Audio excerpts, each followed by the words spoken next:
We are now live. Welcome to the Gentleman's Guide to Gaming for an interview that brought me out of YouTube retirement.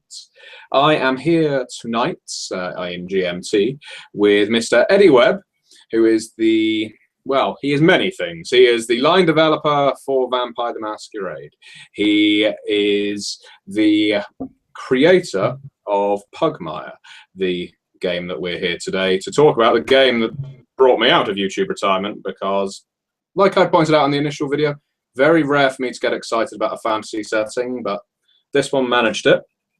And, well, actually, I would like to hand over to Eddy immediately, because usually we have a lot of preamble in these kinds of videos. I do a lengthy, rambling introduction about my guest, and then I start probing them with questions. But we have a ton of Pugmire-related questions.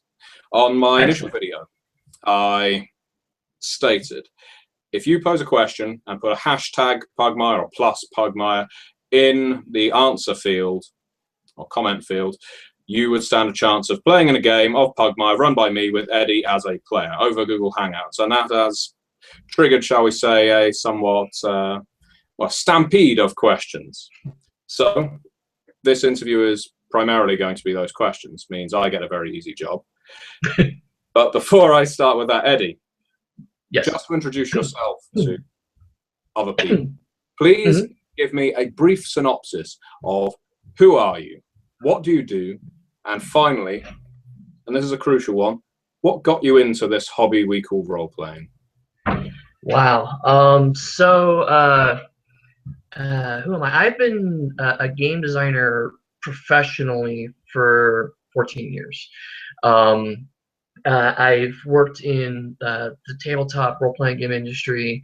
I've worked as a fiction writer. I've worked as a narrative designer for video games. I've worked as a producer for video games and for books. So it's really hard to kind of summarize what I've done, because it seems like I've always gone in slightly different directions because there's so many exciting possibilities. But certainly I think working with the White Wolf properties and working with companies like Comics Path has probably been one of the high points thus far.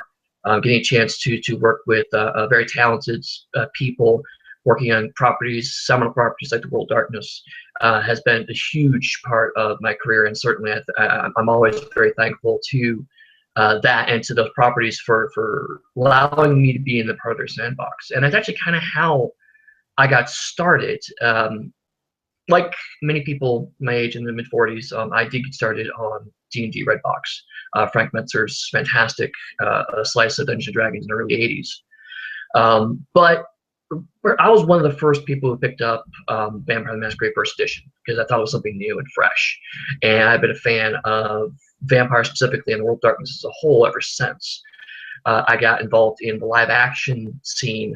Again, early on in the playtest of the first live action rules that was held at the University of Akron in 1982.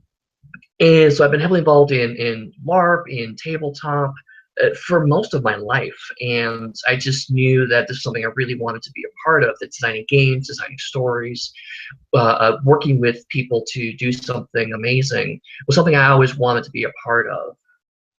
And then I started working professionally on Cartoon Action Hour in 2002. That was with Cynthia Celeste Miller, and that was an 80s cartoon role-playing game that actually got some good notoriety at the time. And then I did some pitching to Richard Thomas when he was the creative director for White Wolf Publishing. He let me do Mind's Eye Theater Mage the Awakening, which is basically me locked in a room for a year writing a 300,000 page, 300,000 word book. But he liked what we did, and also that was the first kind of foray into print on demand and PDF publishing for White Wolf. They brought me on in 2007, and that was kind of where my head was at. Was a lot of not only making new products, but also how can we design those products for a modern age. So that's kind of the tangled stream I followed in my career to this point. Well, we met at Gen Con last year, where most of our conversations revolved around professional wrestling, or sports entertainment, if you like. But I played in a game of Pugmire that, on which you observed and were taking notes religiously. What were the players doing? How were they interacting with the setting? How did they react with the rules? You asked us afterwards, did a bit of market research, I suppose, what our thoughts on it were. But it got me thinking, how often do you get to run these days? How often do you get to play? And I know that you're a keen live action role player as well. Is that still a big part of your life? Yeah, one thing that I've always been very firm on is that I feel like I always need to continue to be a gamer. And it's so easy as a designer to, so I'm really busy because it's an exhausting job, particularly if you're doing it as part of a secondary career on top of a day job. It can be really exhausting, and it's very tempting to say, well, you know, I'd like to play, but I've got more word count to do, or I've got a book to revise, or red lines or do, or some playtesting. So I've been always carved out at least, you know, one weekend or one day a month where I can play a live action game. Right now, I'm pretty heavily involved in a Werewolf the Apocalypse live action chronicle. I always play in or run a tabletop game with my family and a bunch of other friends. I wrapped up a Marvel superheroes, the TXR version. I read a chronicle that I read for about a year, wrapped that up about 5-6 months ago.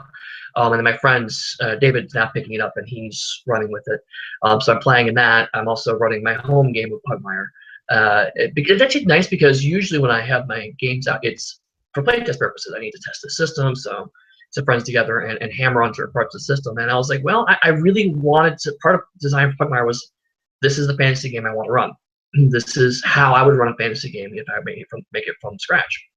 And so when I got to the point where the game was pretty solid and playable, I wanted to make sure that I was actually running a game of it pretty regularly, because as a designer, sometimes you get so wrapped up in the behind the scenes intricacy of the design that if you're not looking at it from a player perspective or from a GM perspective, you sometimes lose some of the nuance that comes out of it.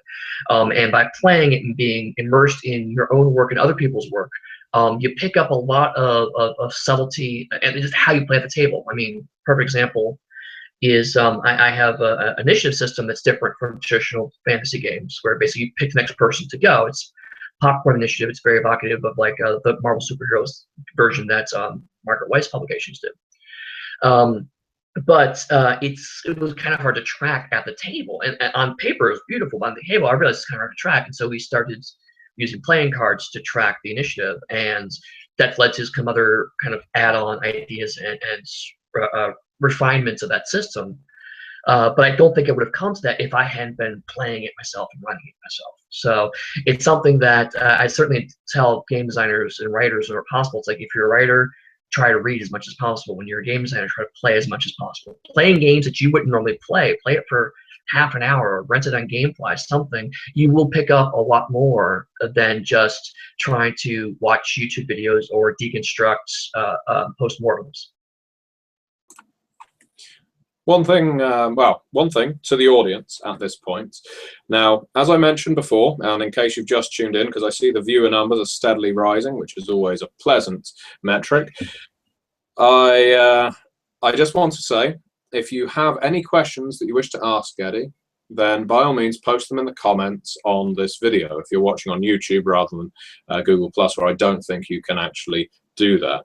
So if you have any questions for Eddy, then by all means post them in the comments. Now, time permitting, I will get to them. I will be starting with the questions that are on the video that I posted advertising this live stream, but we will aim to get to those ones as well. Now, I will say, as this video, it has got Pugmire as its focus. I will be focusing on Pugmire questions. If you put hashtag Pugmire in your question, then you are eligible to play in a game of Pugmire run by me with Eddy as a player over Google Hangouts. So that's where we are. I wanted to say, just before I got on to the viewers' Pugmire questions, because I feel a little irrelevant in this in this interview. because of the sheer number of viewer-based questions about Pugmire. I had a whole slew of them, but because viewers have asked the exact same things, it feels wrong for me to ask them and deny them a chance to play in a game. So I wanted to ask you about a couple of other projects of yours, namely something you announced on Facebook and G+. I suppose it must have been a month or 2 months ago, was your involvement in a Futurama game. Yes. And yeah, what can you say about that? So that was something I've been sitting on for a while. Trust me, it was hard to keep quiet, but it is called Futurama Game of Drones. I'm one of the writers on that, working with a company called Wuga, based out of Berlin, and they are just it's now available in a couple of countries as kind of the early beta. It's going to be launching at some point in the near future officially to all of the markets. I can't talk a whole lot about it, but one of the things that I can say is that we've been working with Patrick Verone, who was the lead writer for the cartoon originally, as well as Dave Grossman, who's heavily involved with Telltale Games, as well as with LucasArts and several games like Secret of Monkey Island. So it's been really fascinating and wonderful to be able to work with such a great property, and also to take a property that's very firmly established in a non-interactive form and try to make sure it works with the needs of an interactive medium. So there'll certainly be more information coming out as Wuga releases it, and hopefully it should be coming out relatively soon. Like it's like not months in the future. It's sooner than that. But it is something that I'm particularly proud and excited about. Okay, and the other project or company that I wanted to ask you about was Earplay, where I understand you are an executive producer. Yes. What can you tell us about Earplay?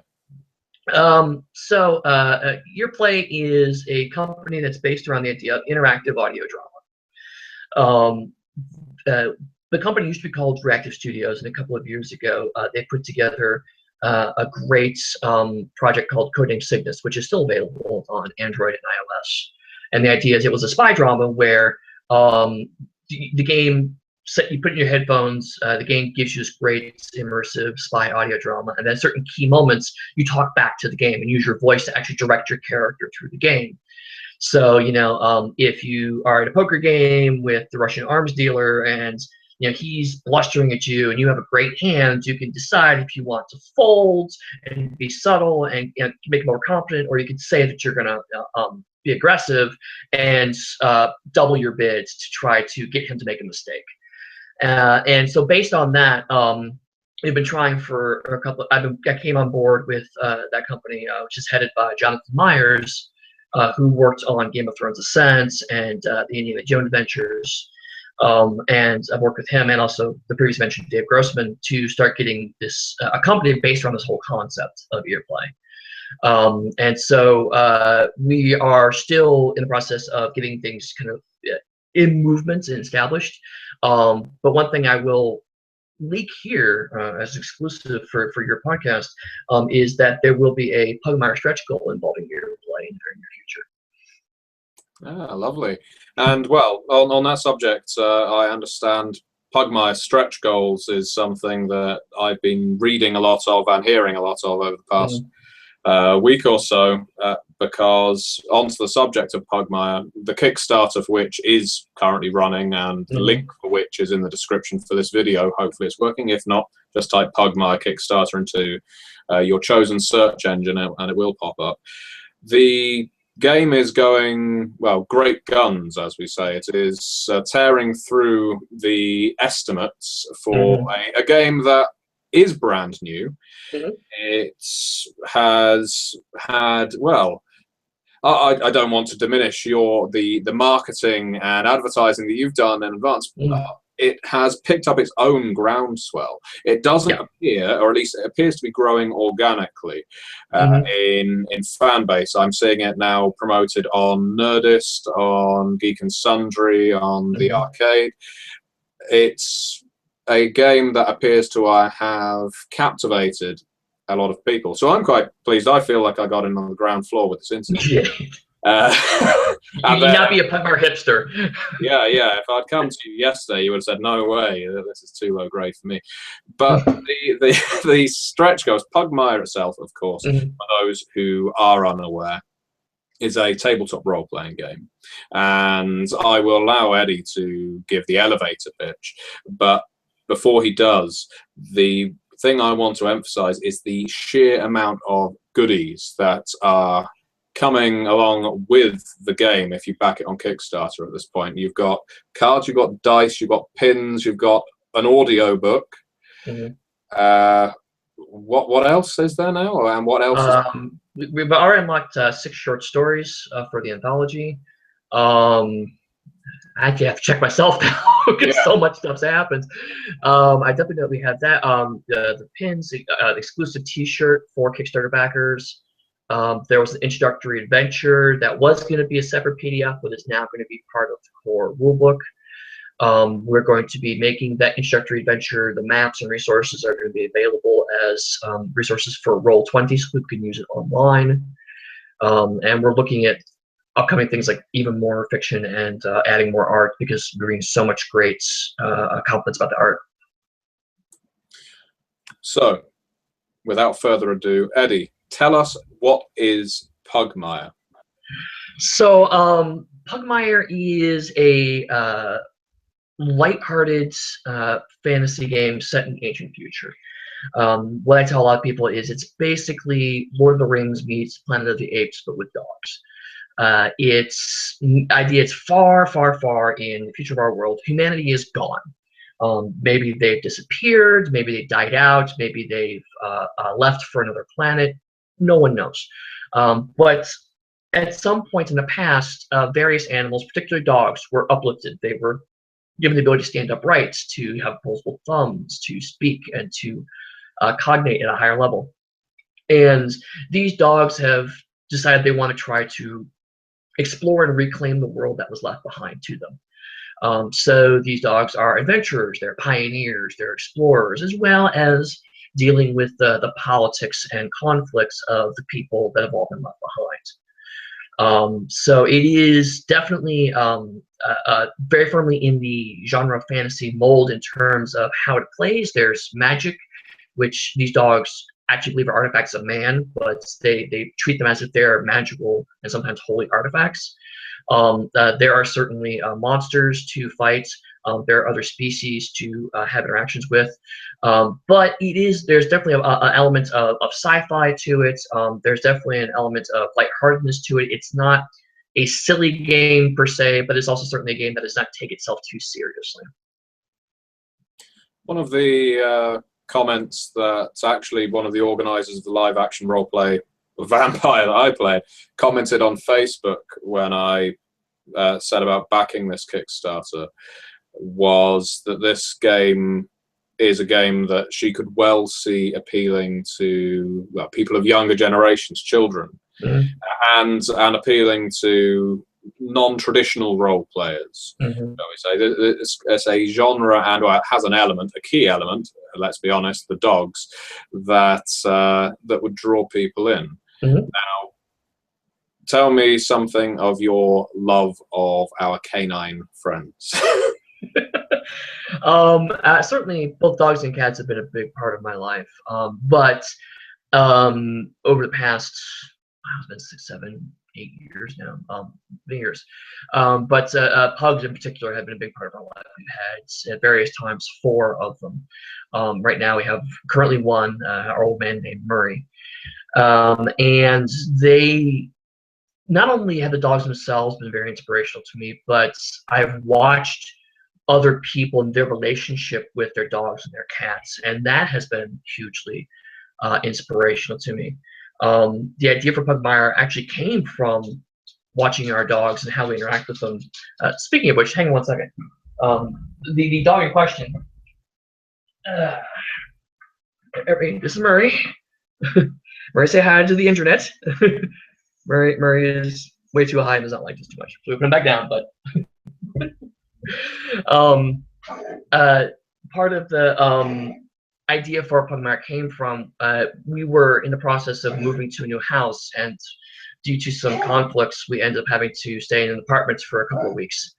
And it was like the company I worked at the time, CCP, allowed us to actually use their company apartments, just a little studio, one room apartments. Basically, it's like, the bed's in one corner, TV's in another corner, kitchen's to the side. And so I had been sitting in this apartment with two dogs who were very, wanting to go out and do stuff. And my laptop had died. So I was getting frustrated and irritated at these dogs. They're barking at random things. And so I had a Chromebook. It was the only thing I had really left in the house to work on. So I ended up just writing a story out of frustration of dogs that bark at invisible demons, and an attempt to try to protect humanity from it. And from there, the idea kind of spiraled out of control. And every time I would walk dogs or watch someone post about the dogs, people post pictures online and how they communicate and interact with these animals, it just added more and more fuel to the idea of Pugmire as a way of kind of celebrating and exploring this relationship that we have with animals. That's excellent. And well, it's funny how inspiration does strike us, but I yeah, recall that very element coming up when I was playing Pugmire. So yeah, interesting to see how it's translated. So again, last chance, or not last chance, but last time I'll mention it for a while. If you have any questions for Eddy regarding any of the games he's worked on, but you can, of course, ask about Pugmire, put #Pugmire in your question, and you will be eligible to play in a game of Pugmire run by me with Eddy as a player over Google Hangouts. I've got used to this now. Then do so on this video. Time permitting, I will ask your question. However, now I will get on to the questions that have already been asked. And part of the fun of these interviews is trying to pronounce the usernames of the people that have actually asked these questions. So let's see how that goes. And I apologize in advance if someone's username is something obscene and I only notice after I finish saying it.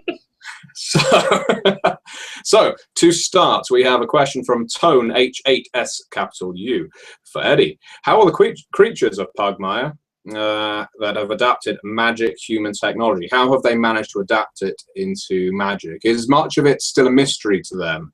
Are there dog mages who have made microwaves into lethal weapons? I like the idea. And have they created their own technology based on ours? So that's an interesting multi-part question, but the kind of high-level answer is that dogs don't completely understand the technology that they've inherited. One of the guiding principles, I should say, of Pugmire was the famous anecdote that any sufficiently advanced technology is indistinguishable from magic, and making that very literal in this case. While there are elements of technology that pop up in the game that are recognizable to us today, there are also elements of technology that are beyond our current comprehension. And to the dogs, this is somewhat intertwined. They managed to reverse engineer and build their own society. They created swords. They built roughly a medieval level of technology with some aberrations. They don't understand entirely the concept of cultural distinctions. So, for example, Pugmire itself, the kingdom of Pugmire, has both European and Middle Eastern, Middle Ages architecture kind of interwoven, as well as slightly more modern things they've tried to reconstruct and put together in very unusual ways.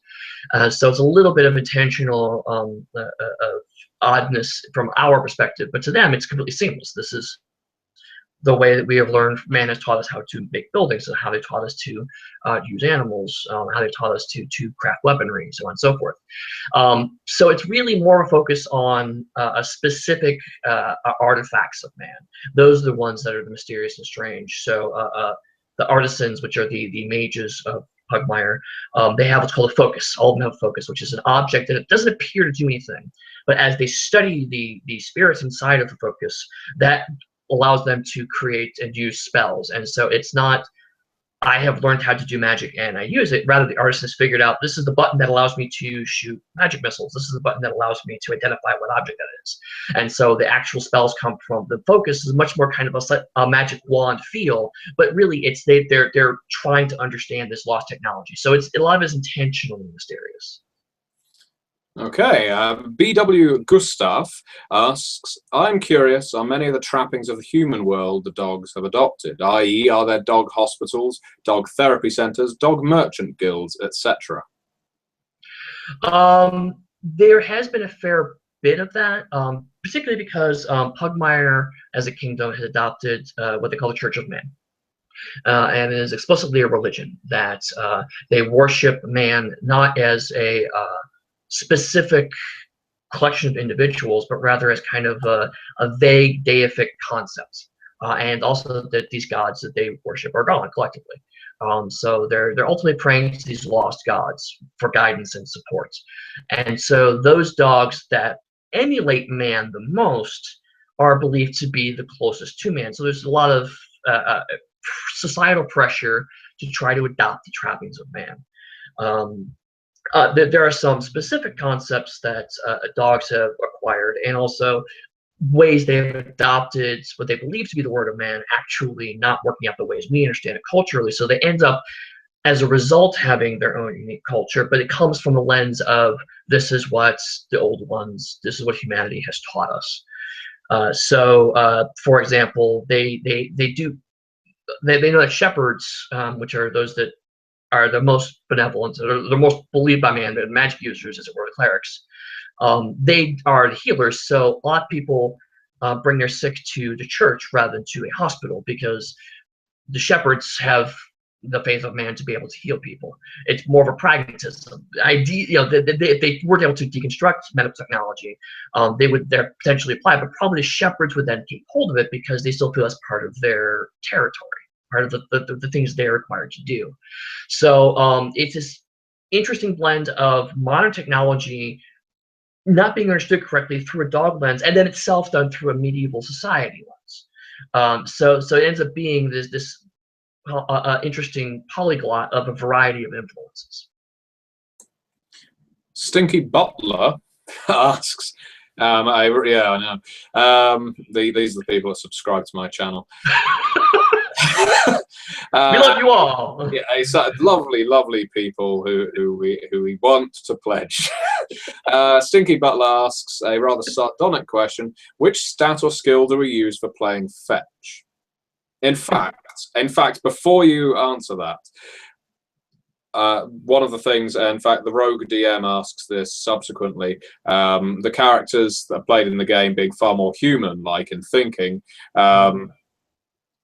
essentially, what is the division between humans and dogs here? Obviously, humans aren't in the setting, right. But in the sense that dogs in Pugmire do not go around playing fetch. They do not go around sniffing each other or necessarily marking their territory in the traditional way.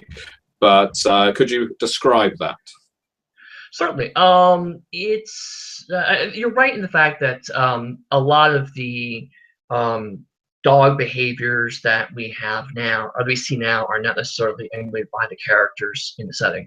One thing to note that's relevant to this is that dogs, we understand them, also exist in Pugmire. I call them canines to be more distinct, but it is evocative of the idea, like, there are apes in the world as well as humans. We come from a common point, but we've evolved in different directions. In this case, dogs and canines also have a similar approach. So it's less of a, we don't do that because man says so. That's part of it, but more the fact that man chose us to be above our brothers, the canines.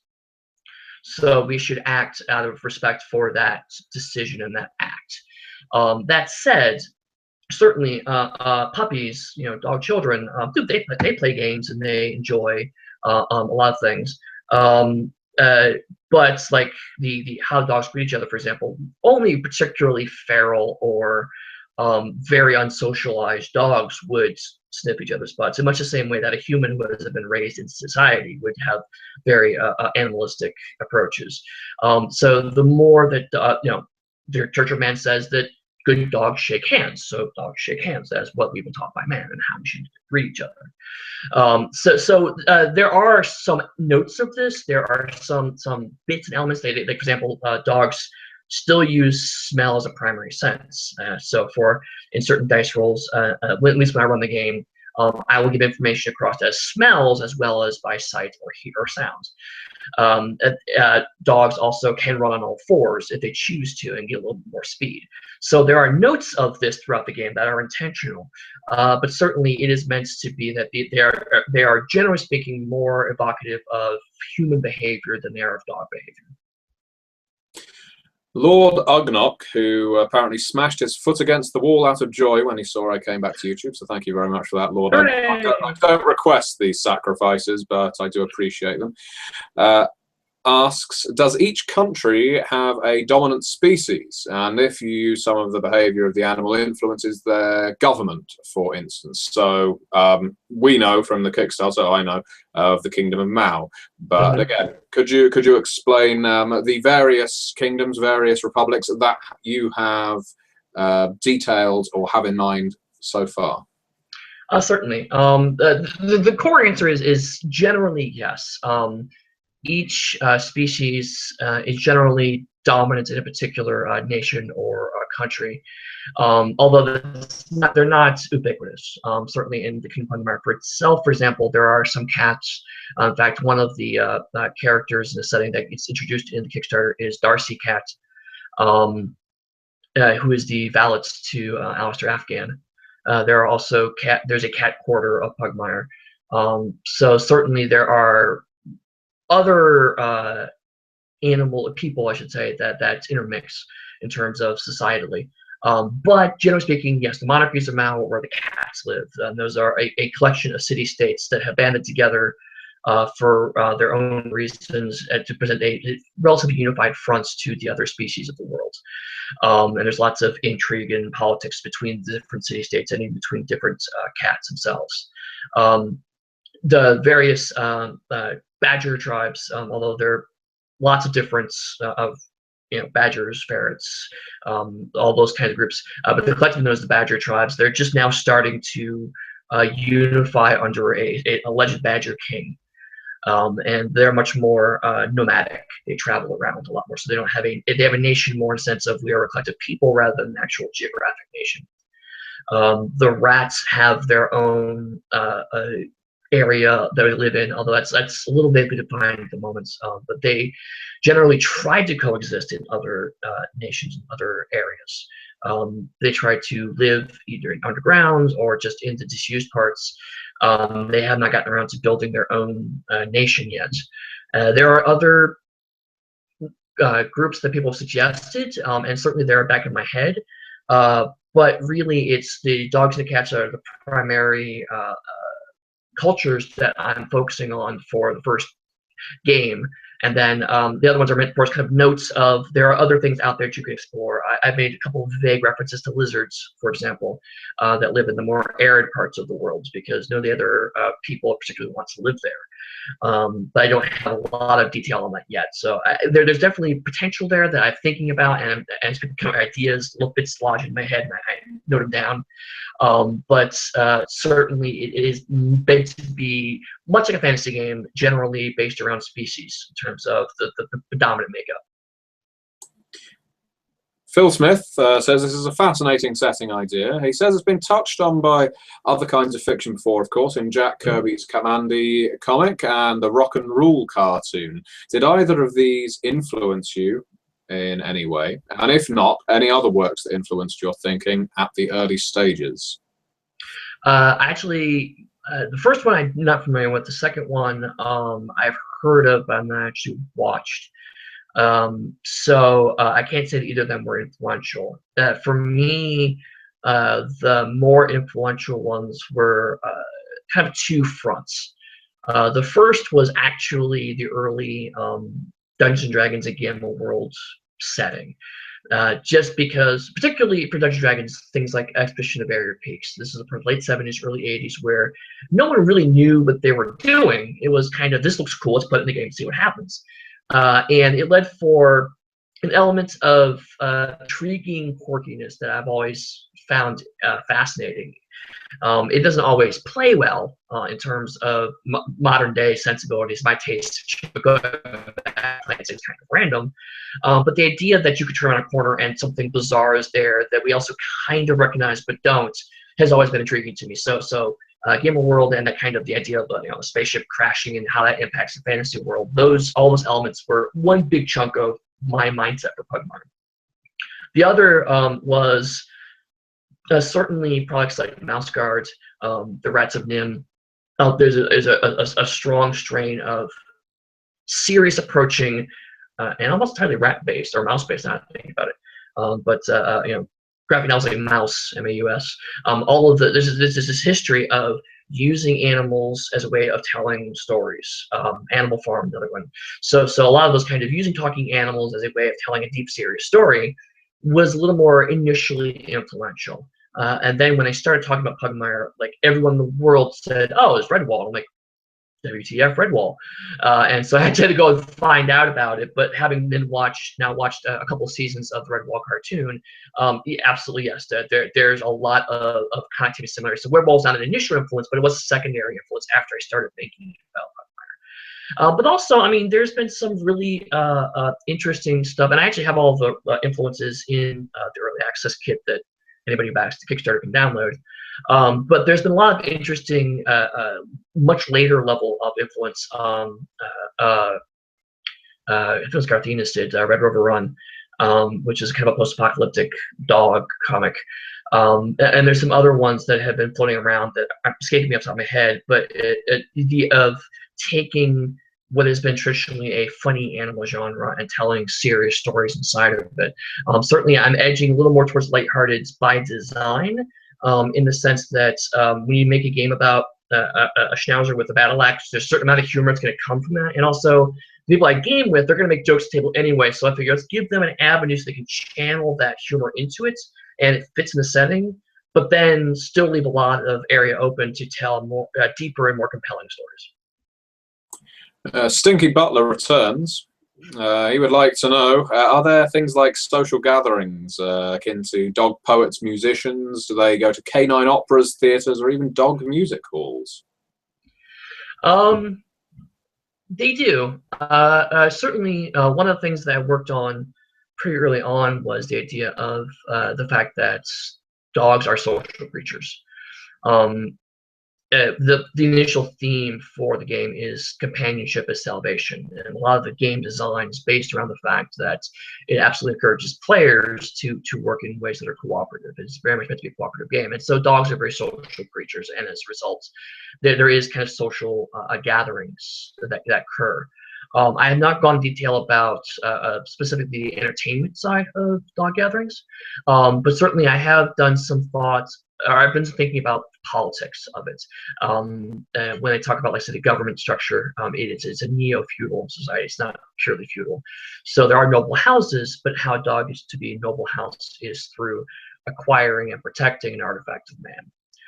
So if they find an artifact of man and bring it back, and then they guard over it, then they are given status of nobility. If they lose it, then they actually can lose that noble status. So there is some political intrigue that comes from that, but it's a very different style of political intrigue than something like, say, a vampire game or a TV show like House of Cards. It's less aggressive and more long-term, played-out political intrigue. It is the kind of thing that in 5 generations, my family will eventually become king. Not like I'm going to kill a guy and take over the throne right now. So the dog, they have library. They certainly do have meeting halls.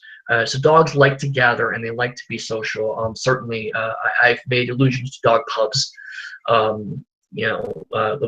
Drinking holes. Get together under dishes of water and drink a beer or water if you need to. So certainly these things happen, but I admit I have not gone deeper into the actual social interactions with it. It's actually something I'll have to think through. I appreciate that.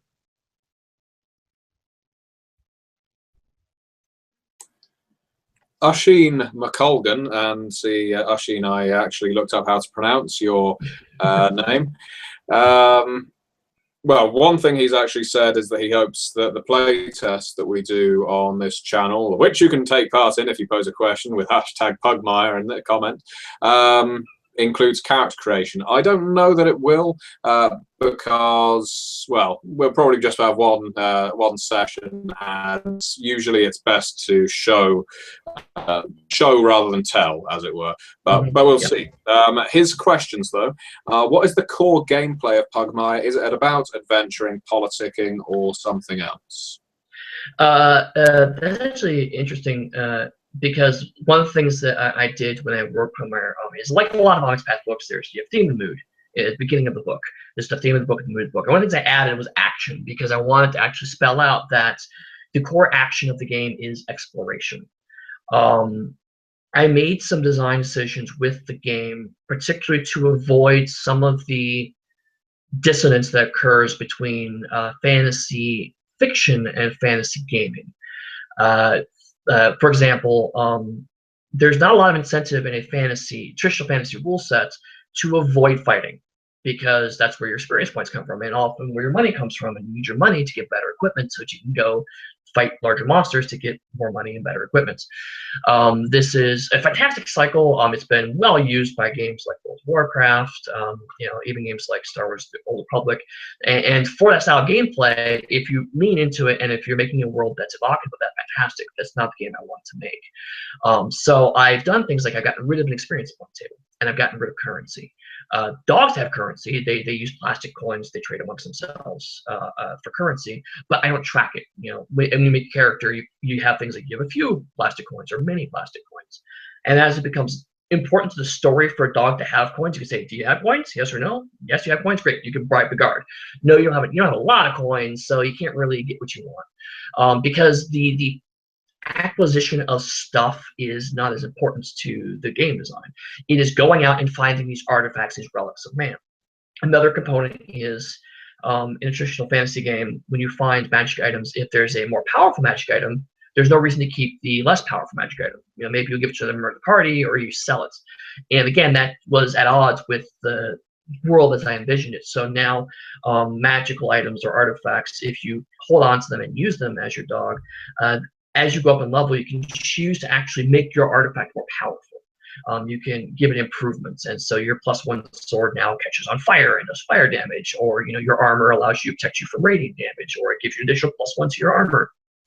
As you learn more about these artifacts of man, and as you come to understand them, they become more powerful with you. So all this leads towards the idea of the core gameplay is exploration and working together as a group to explore and overcome these challenges.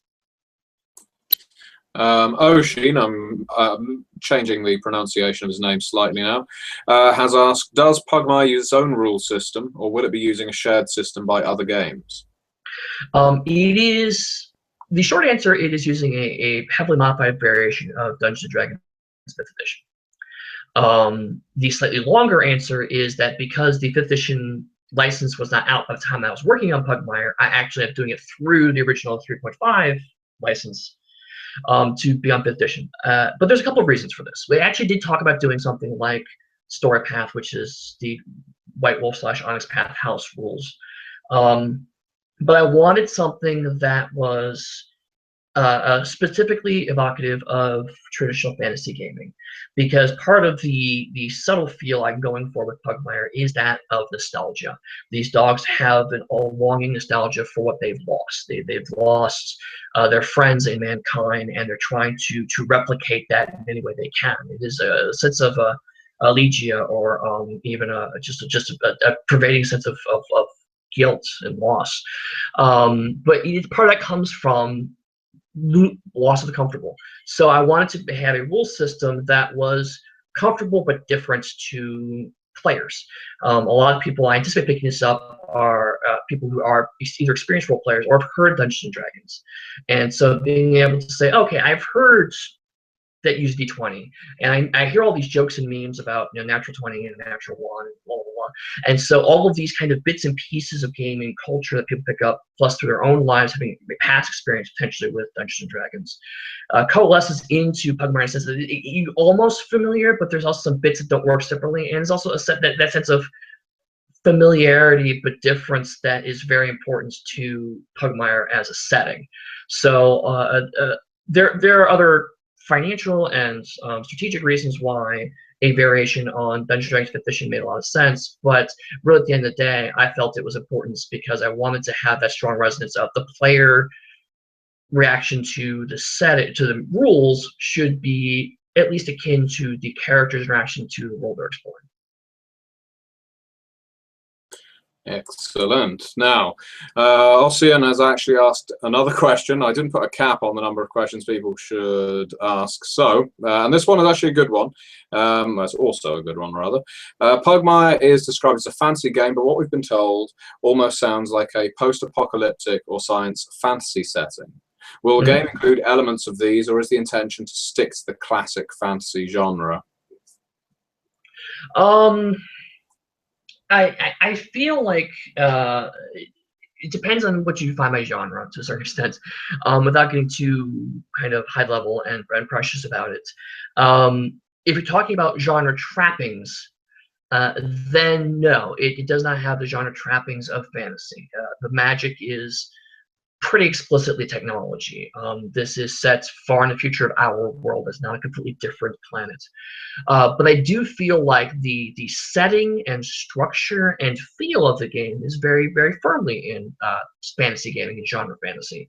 One of the main characters is a princess who goes off and explores things and gets knowledge and brings it back. There's the noble knight, Rex Pyrenees, who fights for what he believes to be a good cause. There are other species that you have conflicts with, misunderstandings with, sometimes even you war with. There are monsters that need to be dealt with because they're a danger to civilized people and to even uncivilized people.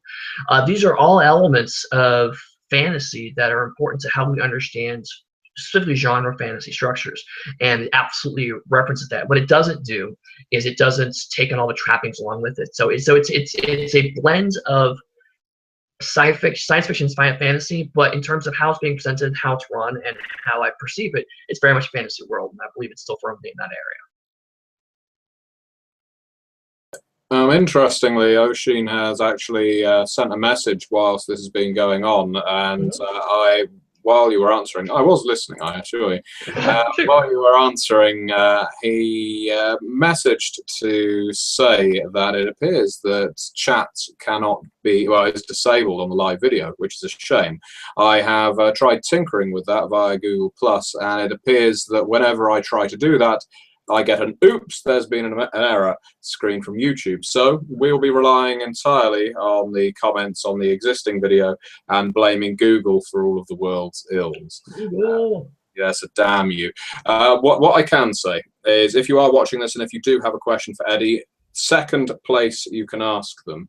There are a couple of posts on the Gentleman Gamer Facebook page advertising this video, the one on the very top, in fact. Post your comment there, because I will be checking that page after I've checked the YouTube video. So if you have questions, put them there. I will endeavor to get to them. So, moving on. Did you expect this many questions, Eddy? No, honestly, I didn't. I would have been happy if, like, you know, a handful of people came up that were interested in it. I'm just pleased and stunned and amazed.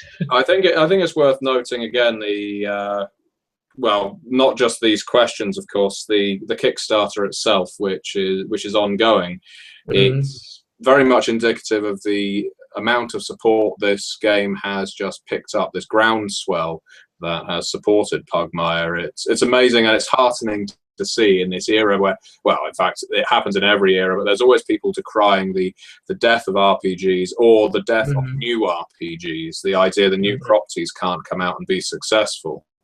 And at least indications seem to imply that this game has got a lot of support. So Congratulations. Trust me, and I'm deeply humbled when I was talking about this at Midwinter Gaming Convention in Milwaukee, I go there I think for 4 years now, but they've been a huge early supporter of Pugmire, and so people were asking me because they knew the Kickstarter was coming in a couple of weeks. So I was like, how do you think it's gonna do? And I'm like, I think I'll get a few hundred people, and maybe I'll make $50,000. I'd be happy with that. And both of those figures were blown the first day.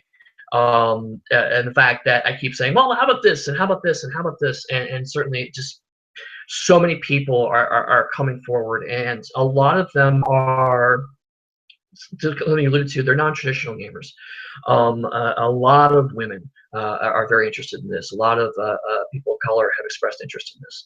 A lot of people with families who haven't gamed since college but want something to play with their kids. And certainly I'm just humbled that so many people want to make Pugmire not only a game for their table, but also their first game. Or their first game in a long time. And that just means a lot to me that so many people are putting that much trust and belief into something that has been very close to my heart for a couple of years now. So certainly I'm flattered, and thank you all for being so passionate about this. Ivox13 has asked a number of questions that, and we're going to see this more and more, have already been answered. But one of the questions he's asked is something I'd like elaboration on. He's asked about the monsters and magic in the game, specifically the monsters. You mentioned the invisible demons that dogs bark at. What other kinds of antagonists are we likely to see in Pugmire? One of the things I digress slightly, and I'll come back to that question, but one of the things I was very passionate about when I worked on this was that I did not want the other species in the game to be evil. There is no orc analog. That race is objectively evil, and they're all terrible and need to be destroyed. There's none of that. But rather, I wanted to go with something that's a little more closer to myth and to certain video game and fictional interpretations of fantasy, where there's a big monster or there's one of a kind, unique creatures that are terrifying. So, I mean, things like Conan, for example. A lot of the Conan monsters are just these one-off strange monstrosities, literally, that terrify people or that cause problems and need to be dealt with. So the monsters in my game are much closer to that. I do have the chapter that is traditionally the monster chapter is called the enemy chapter. So that way you can have antagonistic relationships with cats and with rat cultists, with badger bandits. You can have those kinds of relationships, but you also talk to those characters and talk them down or make deals with them. But there still are going to be creatures like creatures made entirely, ancient cats, demons that are made entirely of shadow that stalk dogs, dogs that are possessed by the spirits of invisible demons that, their corpses walk upright and shamble after good dogs who try to fight them. There are giant dire rats that are bleached white and have no eyes and 2 tongues that chew through stone. So there's a little bit of that kind of weird pulp vibe in terms of the monsters themselves. And from a setting standpoint, I don't really explain where they come from, but there are generally probably things like ancient experiments that have gone wrong, or a release of nanotechnology flooded this area of normal animals and turned them into these horrible monstrosities, or even just an ancient creature that has lived since the ages of man, something that's been alive for thousands of years and resents anything that touches man. I leave a lot of that open, but there are just horrible things out there. They're not things that you can reason with. They're not things you can have a conversation with. They're there just to spread chaos and to destroy. So that's where the monsters specifically lie. That's nicely evocative. Excellent, lovely.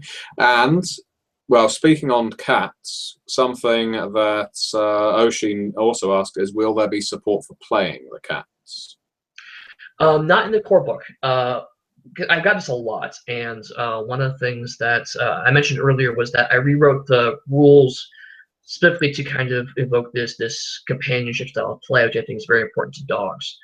I want to do the same thing for cats. So if this does, well, I should say, if this does better, because it's already doing well, but this Kickstarter does better, one of the stretch goals that we have discussed is actually doing an early access version of what I'm calling Monarchies of Mao. So rather than being a source book that you then apply to Pugmire, this will be a completely different, completely new game. So all the rules will be in there. You can pick it up. You can play Monarchies of Mal and not own anything for Pugmire, closer to how the World of Darkness games are structured. So that ideally, if you got both Monarchies of Mal and Pugmire, you could have crossover games. But the rules for Monarchies of Mal would be distinctly different. How they share resources, how the powers work would be distinct for cat play, and to evoke that slightly elevated level of intrigue and personal interest rather than the dog sort of companionship and self-sacrifice. That is, again, cats aren't bad. There are certainly good cats, but how they help others is distinctly different than how dogs help other people. So the rules need to kind of reflect that change in tone and a change in direction. And I would rather the cats have their own game that totally focuses on them, really digs deep into what they're doing, and shows the world from their perspective and how they have their relationship with man, rather than trying to cram it onto a source book that gets bolted onto the dog-based gameplay. H82XS, I couldn't think of a quick way of saying that, asks that as a veteran of the Teenage Mutant Ninja Turtles After the Bomb world setting, and that's taking me back a little way. Oh, yeah. I wonder, aside from there being no humans, could you compare and contrast Pugmire's setting with After the Bomb? That's interesting, because I had played a fair amount of Teenage Mutant Ninja Turtles and After the Bomb back in the day. Certainly, it is not as crunchy of a system in terms, and also crunchy is a setting, because After the Bomb was you rolled and got very specific animal type that you were then evolved from. But also, After the Bomb is explicitly post-apocalyptic. One of the things that people not intentionally label Pugmire as post-apocalyptic, but post-apocalyptic implies a certain amount of recognizable human civilization, and Pugmire is far past even that. You're not going to see a ton of like looming buildings and ancient skyscrapers, or cracked asphalt roads. We're actually far beyond even that. So After the Bomb, I mean, you could theoretically say After the Bomb is kind of aesthetically hundreds of years in the past of Pugmire. They're not direct connection, but I mean, in terms of the aesthetics, you have random mutant animals that are trying to survive in a world they just inherited, that just came after human apocalypse, whereas Pugmire is, what if those animals ultimately settled down and tried to create an entire civilization world based on what they had left behind. I'm now getting through the screenshots from Google where people are asking questions, they're just not popping up, so that's good news. Hopefully we'll be able to get to them. Matthew Bolland asks, what are the racial tensions between the different breeds of dogs? Do they practice eugenics like humans performed on them? Wow. It's actually a dark avenue there. Well, I mean, Pugmire certainly is a game that has potential for that kind of dark exploration. And they don't have eugenics in that explicit sense, but they do. It's much more kind of how the noble families conducted their affairs back in medieval times. So it's more about a focus on family and heritage rather than explicit "you must breed with you." The higher up in standing your dog becomes, the more important it is for your dog to keep within the family. There's a societal pressure to, you're a pug, and pug dynasty must go on, so pugs must marry true. The hounds, there's a whole bunch of hound branch families, and in fact the hounds are a relatively strong rival to the pugs in terms of political power, because there are just so many of them. But their response is much more, well, we're going to go up, and we're now the Basset hounds. And over here, okay, this group is the fox hounds. And, so they're all kind of hyphenated of hounds. But as you get lower class, dogs don't care as much. So there are certain dogs that get adopted into families. The Staffordshire family is actually renowned for adopting other puppies from different families into them and giving them Staffordshire name. And there are even dogs who just reject the familiar structure entirely. They are the strays, they are the pariahs. They leave Pugmire and civilization behind, and they're kind of your barbarians of fantasy gaming. They live in the wilderness. They take the code of man that they think makes sense for them. They live by what they feel is a good dog should live, but they don't feel like society can decree that to them. And some of those dogs have started to do a family of choice that they're calling mutt. So the mutts are those dogs that have banded together and live together outside of the decrees of family. So there is some familial tension between breeds, but also the way the game is written is that players can dial that up or down how much they see fit. In some games I've seen run and that I've run at conventions, there's a very strong tension between the families that's much more akin to a late medieval or even early Renaissance noble squabbling.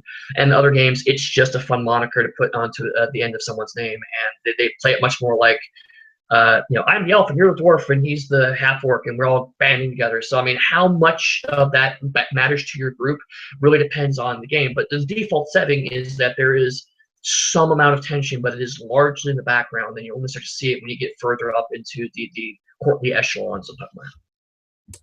Fat Marvin asks, and he says that I've only come back because May's 20th anniversary edition's come out. I can assure you, I had nothing to do with that game. That is all Satyr's work, and yes, and he's a madman. Play anyone that says differently. No, he's Phil has worked a lot on that book, and absolutely, I think he deserves every amount of praise for that. Oh, very much so.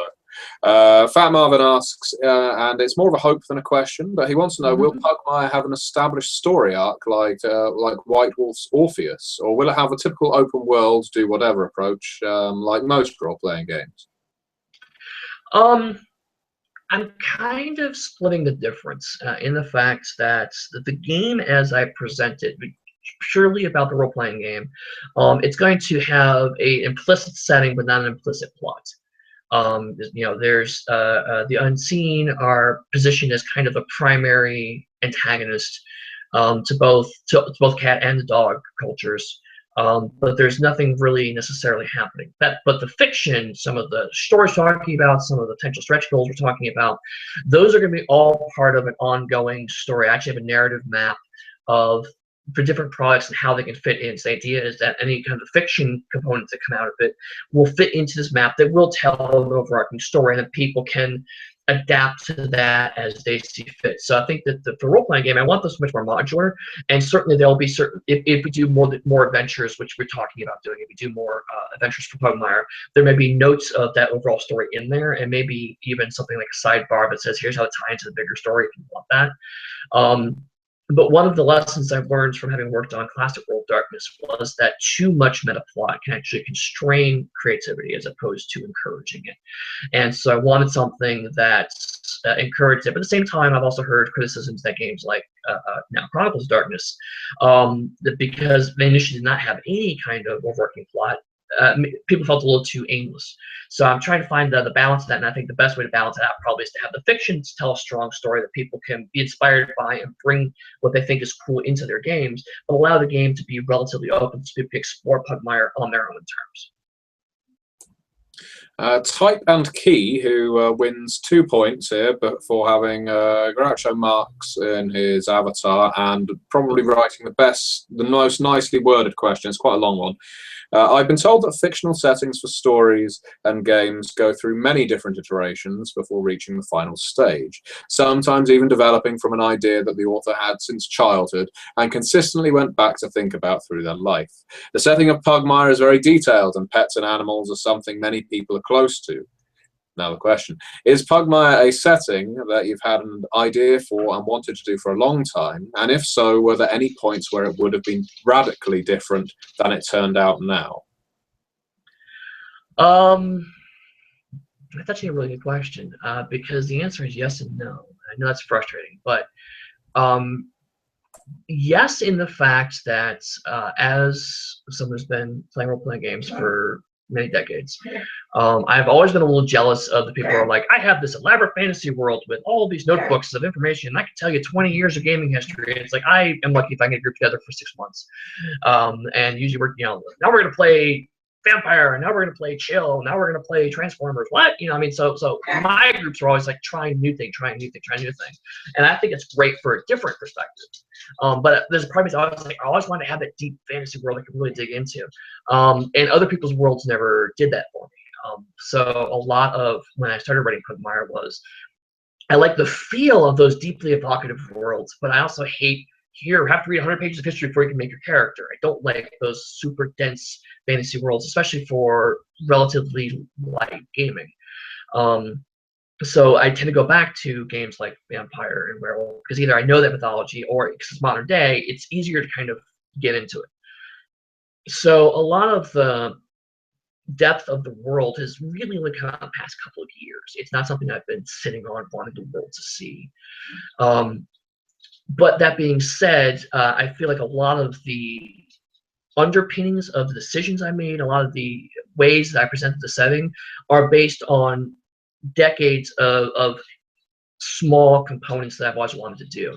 There's a lot of different ideas that have since become part of Pugmire. Perfect example. The two characters I mentioned earlier, Alistair Afghan and Darcy Cat, are pretty explicitly a Jeeves and Wooster pastiche, except I always wanted to do a Roadhouse pastiche. And then later on, I was like, I want to do a fantasy Roadhouse pastiche. I could never quite make it work. And then now in this setting, it works beautifully. And so I have my Jeeves and Wooster pastiche in here. I have, my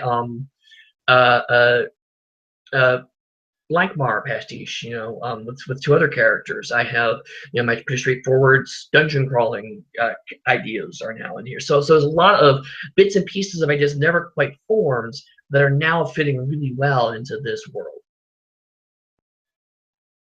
Micah or Mika Altenhofer asks a few questions that have already been asked. So the one that he asks that I personally think, if I may opine, would probably be a end game scenario, but I'll pose it to Eddie.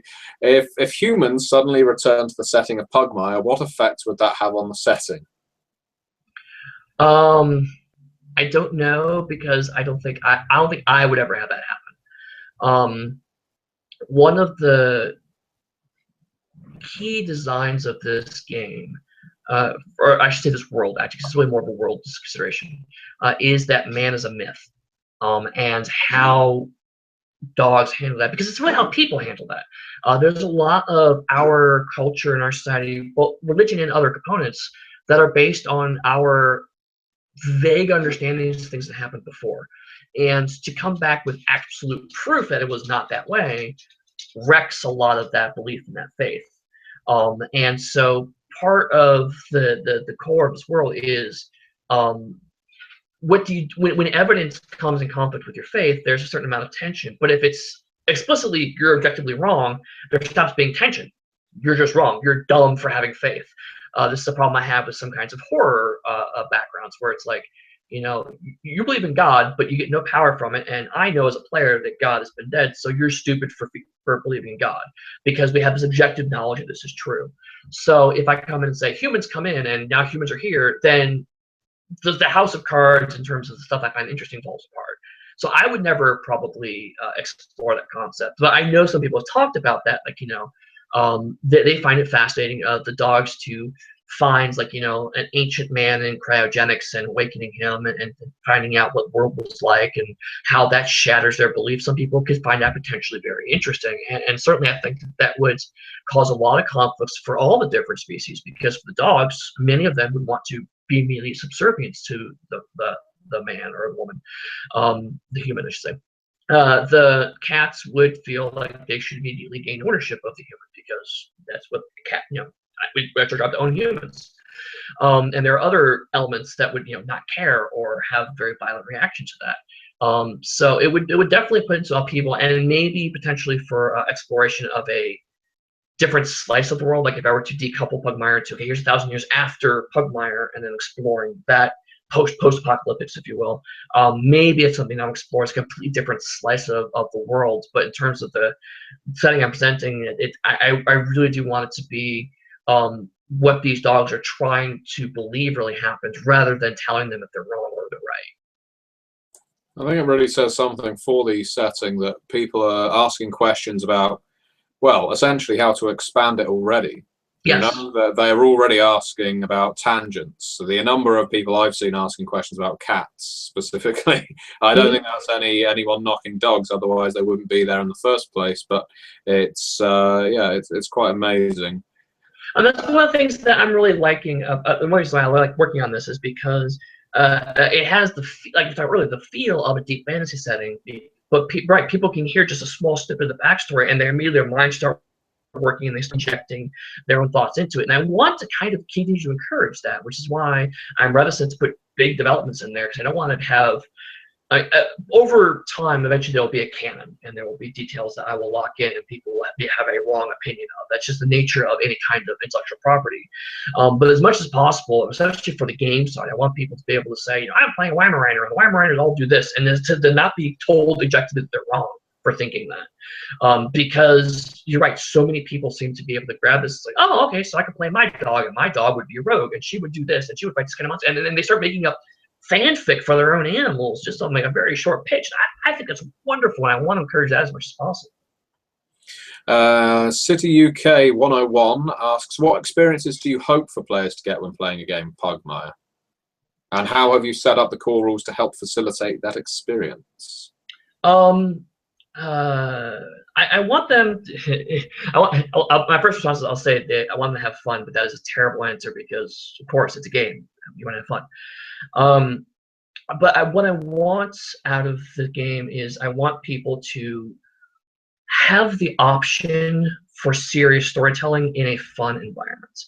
One thing that I don't think a lot of worlds provide is both. One of the reasons why I think, for example, Firefly is so beloved is because it works on two levels.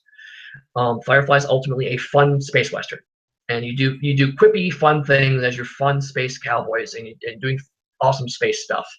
Well, on a different level, there's some interesting undercurrents of nationalism and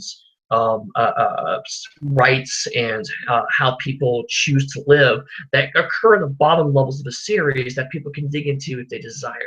And that's really the kind of thing I want to get across at Pugmire. One of the scenarios I ran at Midwinter was about a cat that had been illegally detained by the dog guards of Pugmire. And the reason they gave for detaining the cat was, well, he was a cat and he was doing something shady. So we arrested him and we put him in jail. And a number of characters kind of start digging into it because they don't really like cats, but it's not fair if this cat got arrested.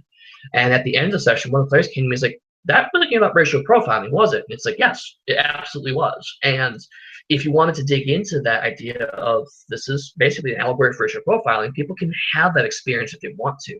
But if you want to just be a corgi with battle axe and beat stuff up, you can play at that level too. And people can play the same game and be hitting that game on different levels. And that's the reasons why I think it's great for families, is because younger people who aren't going to necessarily be thinking about this stuff are going to be like, yeah, I want to go, do adventure stuff and beat up monsters and run away and be awesome. And then adults can be going, wait a minute, we're talking about be a good dog, but where's the emphasis? Is it on good? Is it on dog? Because if it's a cat, are they supposed to be a good cat or are they supposed to be a good dog? Is that if the cat is part of our society, do we expect them to become institutionalized into our cultural mores? I've heard these conversations happen at games. So I want to leave the door open for people to have deeper conversations. So I think it's a great sweet spot for interactive storytelling. But also, if they just have a bad day at work and you want to beat up some blind rats, have at. Yeah, well, who doesn't?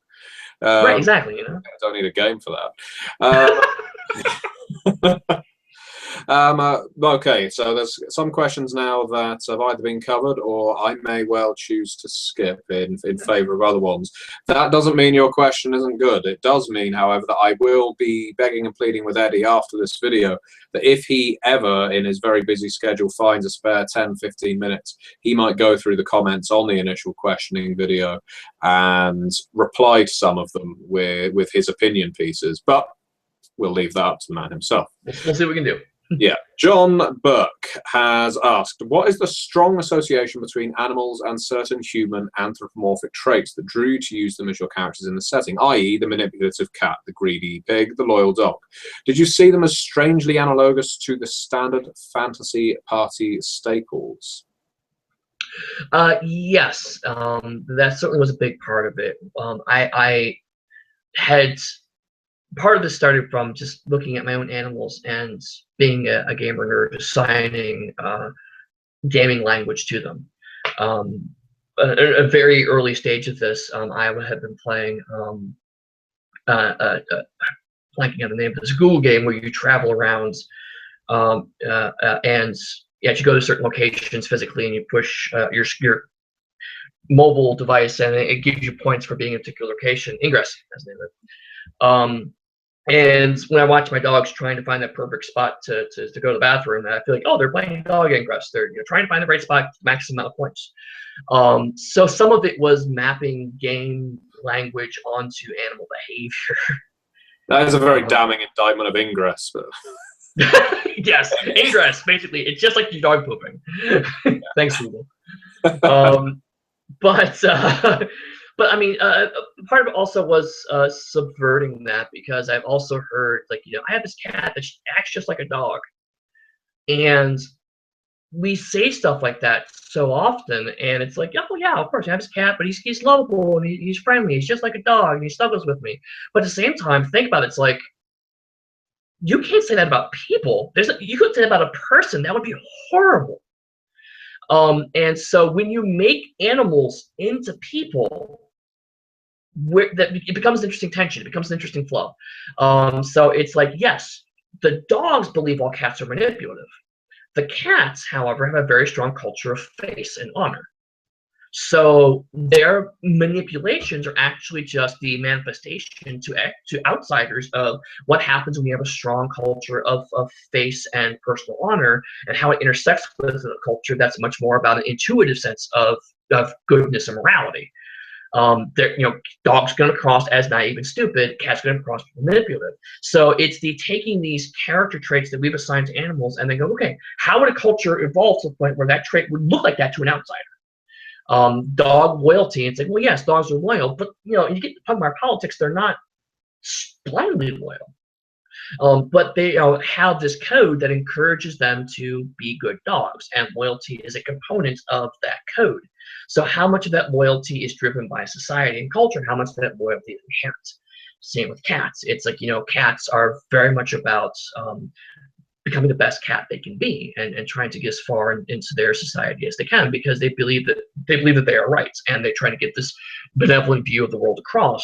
So their honor and face and value becomes different as they move into society. But sometimes they have to make choices that are awkward to get what they believe to be the best, the good of all across.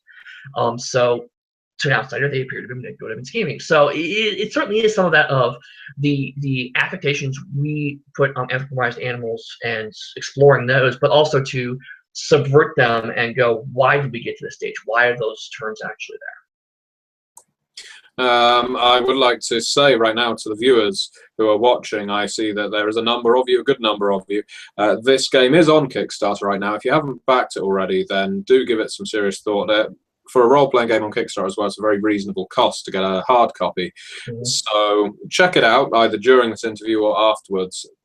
If any of this interests you, you could do a lot worse than at the very least picking up the PDF. Now, Phantom Apprentice, I've got a very quick-fire question for you, Eddie. Mm-hmm. From Phantom Apprentice, he's asked a big question, but I'm going to condense it to: do cats enslave intelligent, scholarly mice?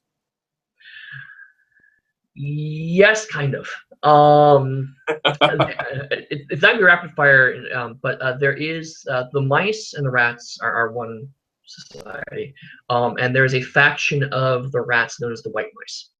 And they are extremists. They are the ones that believe that man has taught them how to do science with a capital S. And science is what happens when you find people, you hold them down, and you hurt them until they give you the information you want.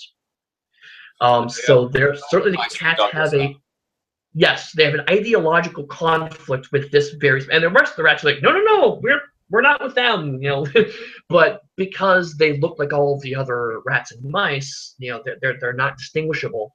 The entire culture of rats gets painted with a large brush. So they certainly do have.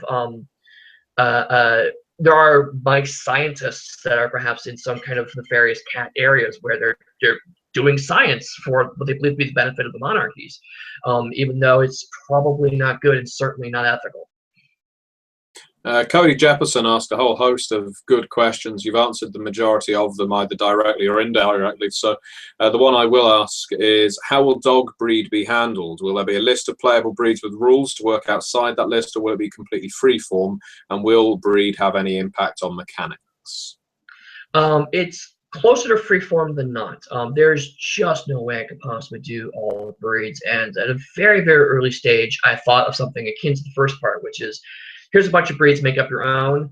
And I realized really quickly that someone's going to be upset that their dog's breed was not on that list. So instead, what I did is I went with a more evocative approach. There are 6 breed groups and a 7th quote-unquote group for mutts. And basically, each of those groups ultimately has an attribute specialization.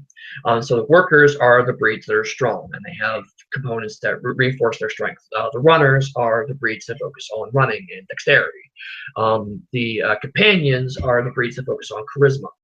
And I certainly give examples of breeds that fall into those potentially fall in those categories. And as the outgrowth of that, each breed has what I call tricks. All the powers of the games are basically tricks. And so when you play a runner, you get your first breed trick as a runner. And there's a handful of other tricks you can take that as you go up in level, you can pick additional tricks. But then once you pick up that second trick, that dog family always has that second trick available to them. So, for example, the pug family, they have as their second breed trick, smell the unseen, which is the ability to actually, or sorry, smell invisible. So they can actually sense the unseen, and that's one of the reasons why they gain the power and respect they have. So every pug, when they take that second trick, has to take that exact one. A Chihuahua may choose puppy dog eyes, and then all the Chihuahuas in the game then take puppy dog eyes second trick. So as the game goes on and as the breeds get explored, it starts to lock in their differentiation over time. So at the start, the breeds are a little kind of homogenized in these 6 groups, but then as you play it deeper and deeper into the game, and as your chronicle evolves, they become more differentiated and they become more explicit. Okay, I will rattle through a few questions quickly. Okay. For quick answers. Thomas Fowler asks, what are the punishments for breaking the tenets of being a good dog? They're subjective to individual dogs and area and circumstance, but there are certainly dog inquisitors that will occasionally investigate pretty nefarious violations of the code of man. Fabio Kamazzi asks, quite a simple question. How can you role play as an animal? How do you mix a certain level of intelligence with animal behavior and instinct? Mainly, I'm using animal instincts and behaviors through the mechanics and encouraging certain kinds of gameplay. So, for example, the runner breed, it gives you a bonus to your rolls if you are in chases, which will encourage you to be in chases more, which emulates a prey drive.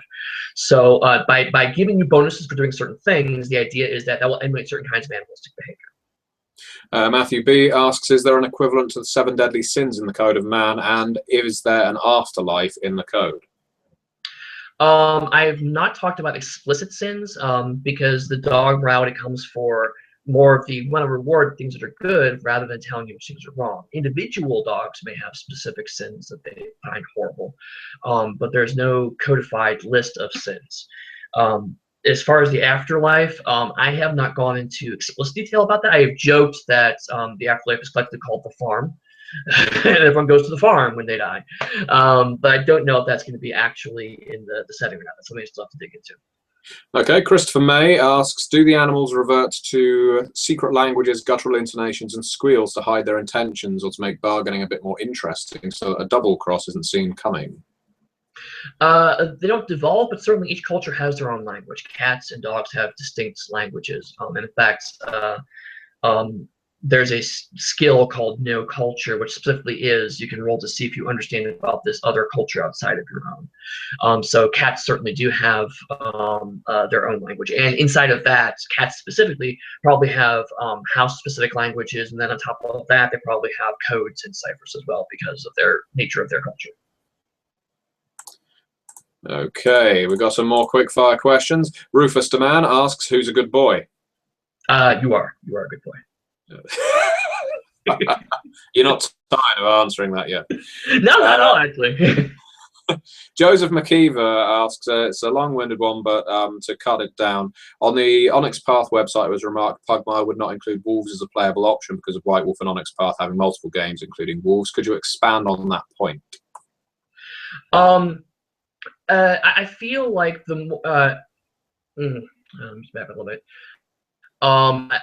Part of the reason why I made that comment was the fact that I feel like if you try to explicitly talk about wolf roleplay, it's really hard to then differentiate from the two different versions of werewolf that we have. Both of them approach the wolf-specific experience and wolf-specific mentalities from different perspectives, and to try to come up with a third unique perspective I find would be difficult. But the larger answer is that I don't think wolves are distinct from a setting perspective to begin with. There are free dogs. There are those dogs that exist outside society. If you have been upraised to be a dog that can, carry themselves and conduct themselves, then you're not really a wolf anymore. You're a free dog. You're outside of civilization. So it's much more of a cultural concept than a special concept, special concept. There are feral canines that can basically sort of be wolves, but the ones that are big and grotesque, or sorry, bigger and meatier and stronger and more feral, are probably closer to monsters than anything else from a dog perspective, because it's like, well, there's this canine that's attacking people and doing horrible things to them. We should get rid of it. Much how humanity is approached wolves. I'm keeping it a little open, because if people really want to play that concept, then you can use the mutt and the free dog elements to get very close to a wolf-like style of gameplay, if that's something people want to explore. And I think that piece of it is something I think is important to the setting. But saying explicitly, pointing to a chunk of a setting like there be wolves, I'm just not. I don't think that adds a lot of value to Pugmire, and I think that causes the game to come too close to other settings I've worked in before, and at that point becomes a little more complicated in terms of doing something that's actually new in that particular headspace. The Swamper asks, with all due respect, at a time when there are so many new RPGs coming out, what does yours offer that makes it stand out from the rest? I have no idea. I didn't make this game to well, it's an interesting point is that I've had some variations on this in the form of, it's just D&D with dogs. I don't see anything unusual or innovative about it. It's like, I don't feel the games need to necessarily be innovative in order to be good. In some respects, people could say that there's not a lot that's original here.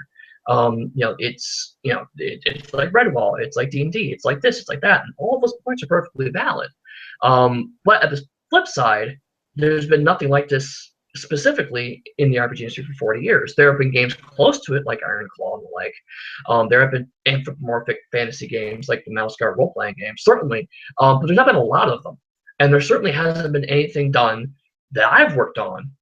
And there hasn't been anything done that has really meshed together fantasy in our world with dogs. Those three components together have not been put in this exact way. So is it innovative? Maybe not, but it's something that I'm very passionate about and I'm really excited to do. I think that I can do it very well. I believe a lot of other people seem to agree that it can be done very, very well. Sometimes some of the best work is refinement and improvement on existing innovations. So, it's a hard question to answer, because I don't know if it brings anything special to the world other than the fact that it's my world. That's really what's special about it. This is my vision, my idea of what I think a fantasy game could be, idea of how to present a classic style of gaming in a very new way, and it's from a different perspective. But it's not something you can easily point to and say, here's the bullet point of why you should buy my game over another game. I think it's something that, like you even said, people either get or they don't, and I'm happy to help people try to get it. And I love the fact that some people have gotten it way more than I thought we're going to. But if someone's gonna come in and it's like, well, I already have a D&D game, it's like, fantastic, you should continue to play D&D. That's amazing. Have fun with your game. I don't think that my game should replace that game. I don't think my game should be better than anybody else's game. I think my game could be one of many games that you or your group or your family chooses to play. quick pit stop. How much of your time do we have left, Eddie? I can probably do another half an hour. Excellent. Okay, then I was about to start panicking. Daniel Ankteal asks, how much of this is, this is a good question, how much of this is a love letter to those pets we have had in our lives whose presence we miss and appreciate? I remember your post when your dog died, and well, this seems like a loving tribute. It is. It goes back to actually my previous point to a certain extent is there is a lot of this that was absolutely spurred by the loss of many of my animals, but particularly of my dog Puck. Many people who've already read the book realize that the king is King Puckington, and that was kind of our nickname for Puck. He died very, very suddenly. We found out that he had diabetes. He started coughing and throwing up. We took him into the vet. They took him in overnight. They thought he was recovering, and then we got a call 3 in the morning that he had died. It was extremely sudden, and it was hard for me for many months to get over that. And working on Pugmire has helped me because it allowed me to continue to have a relationship with Puck long after he had gone. And since then, I've certainly brought other of my friends' animals into it, and other animals in my life as well into it, for similar reasons, that they can reference and continue to have loving relationships with their animals even after they're gone. So absolutely a large part of this is a love letter to my animals and to the animals of my friends and all sorts of people. That's one of the reasons why on the Kickstarter I wanted to offer the option of include your dog in the game, because a lot of people wanted to be able to immortalize their dog that passed on. A lot of writers have reached out to me wanting to write Pugmire fiction so they can write a story about one of their animals that passed on. So if Pugmire allows people a chance to kind of explore that loss and to have fun with their friends, even if they're not around anymore, then I'm honored and flattered that they could do that. But that's certainly the reason why I did it.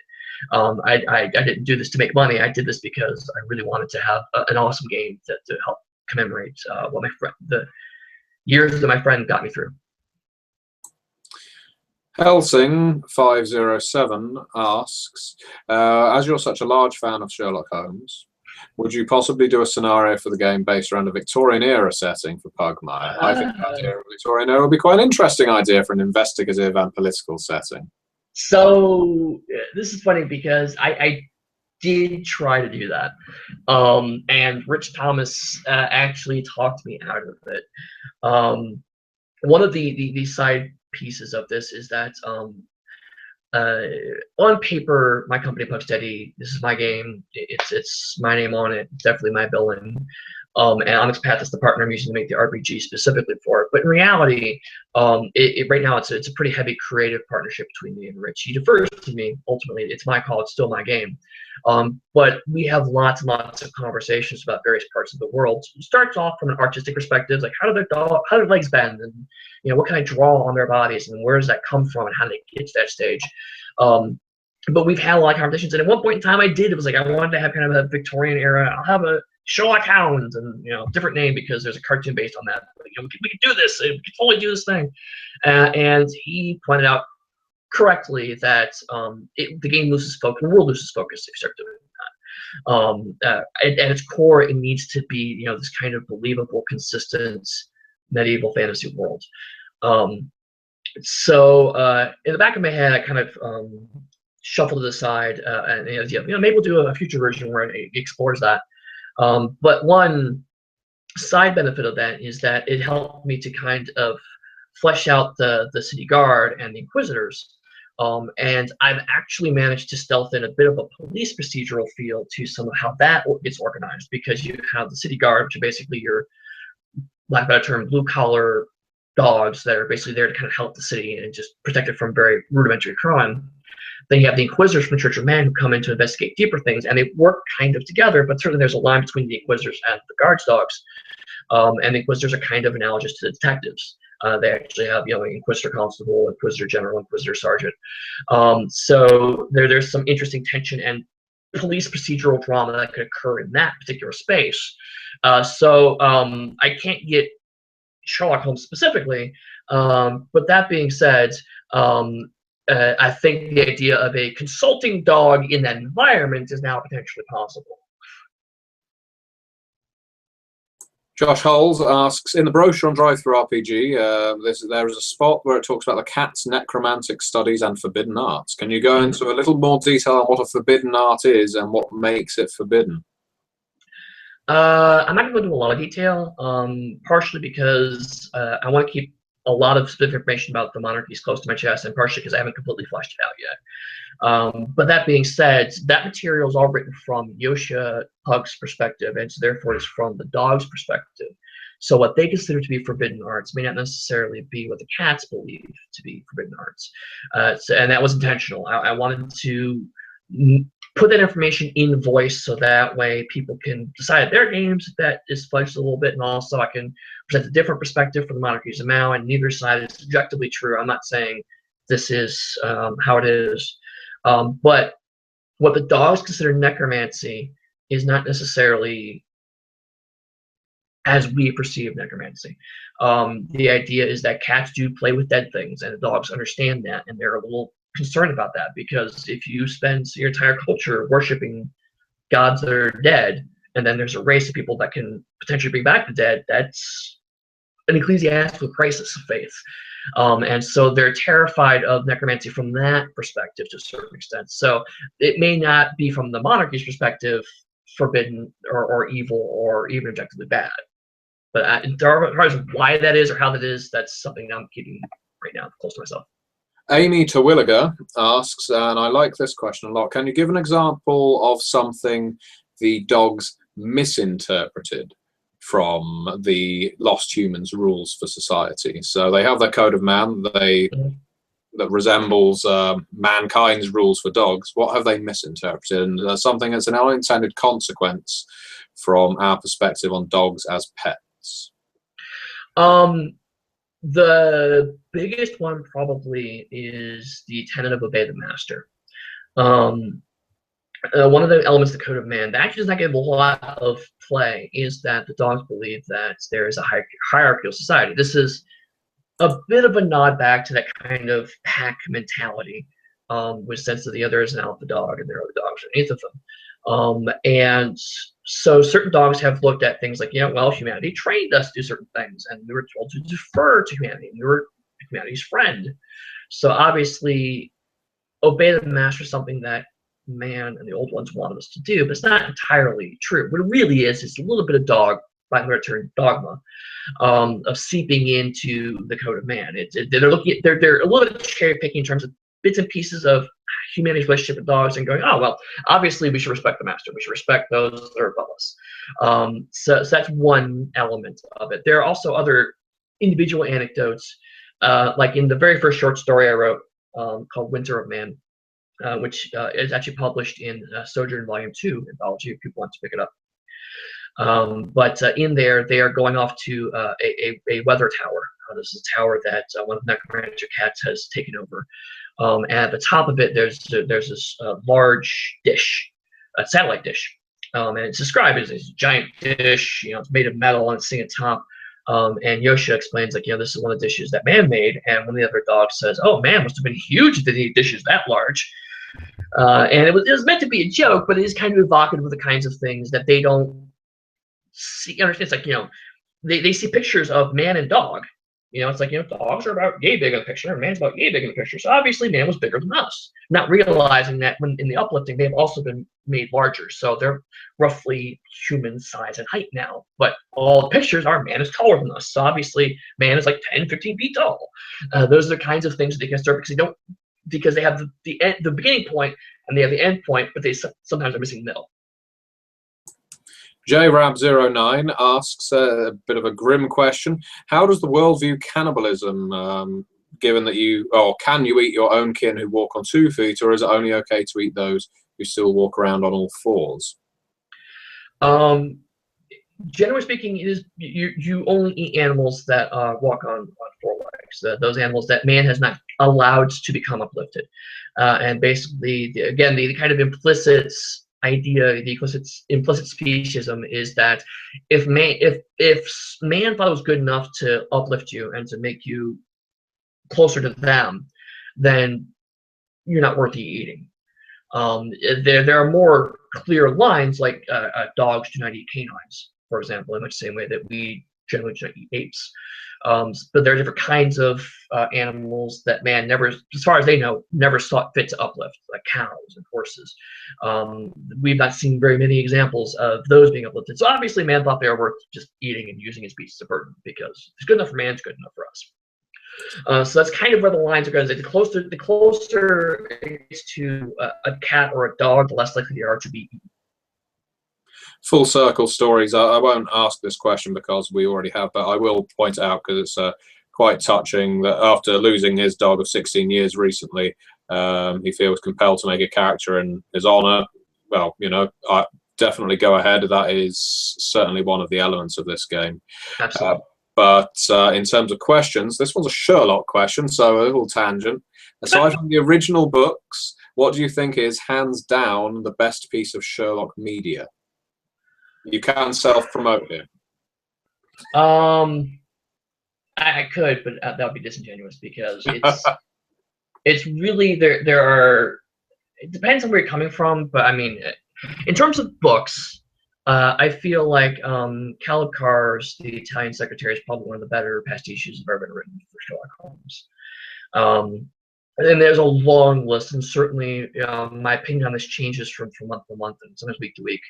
7% Solution is definitely up there, but I always hesitate to qualify that as a pastiche, just because 7% Solution's kind of a deconstruction of the Sherlock Holmes mythology. But it's just a fantastic book.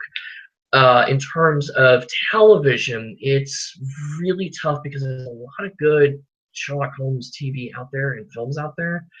I generally continue to circle around the Jeremy Brett series from the 80s. In fact, I'm watching it on Blu-ray right now. And before this call, even I was watching an episode. The Priory School, if people are interested. But Elementary and Sherlock are both really good for very different reasons. Both different from traditional Sherlockania and also different from each other. I feel like the Sherlock series is a very good modernization of the series from people who are very explicit and rabid fans. It is very much if fans of Sherlock Holmes were to write a series, this is what it would look like, and there's lots and lots of nods and homages and clever plays on the original material, and so the series becomes more engaging the more you know the original material.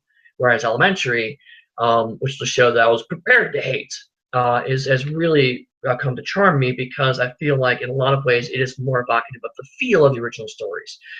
They are written very much the idea of the crime is secondary to the adventure.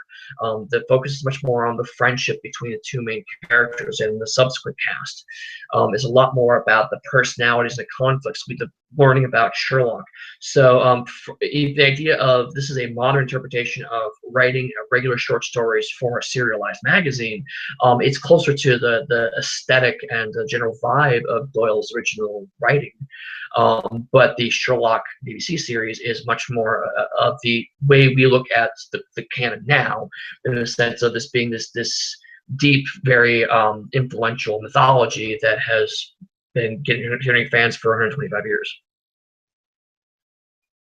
Richard Keebler asks, is the dog's favorite pastime playing poker? I a couple people made a joke about that, and I've actually debated the idea that the dogs do have this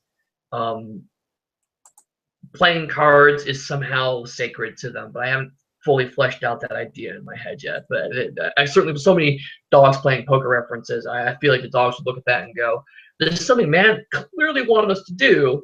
But you know, I could also imagine, okay, based on that and like a half a copy of Hoyle's, how do you reconstruct what a card game is?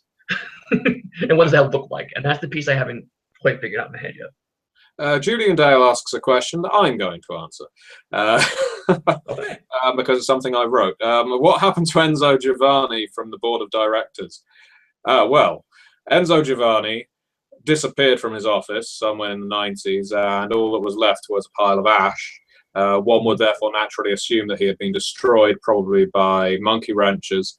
However, in recent years, he has reappeared, or something resembling Enzo, not physically resembling, but at least carrying Enzo's voice. Now, whether that is a decayed Enzo Giovanni, If you like your vampire disciplines, you'll know the kinds of vampires that can do that. Whether it's a vampire channeling the voice of Enzo Giovanni from beyond the grave, maybe that's the case, or maybe it is the spirit of Enzo possessing something else. But there we go. There are many options, and who knows, it may get explored in a later supplement. You never know. That's good, because I actually didn't know the answer to that. So there we go. Yeah, it's the encyclopedic knowledge of vampire and werewolf coming to rear its ugly head. Fernando Ruth asks, well, about the difference between races of dogs, dogs without a race. Well, we've covered that.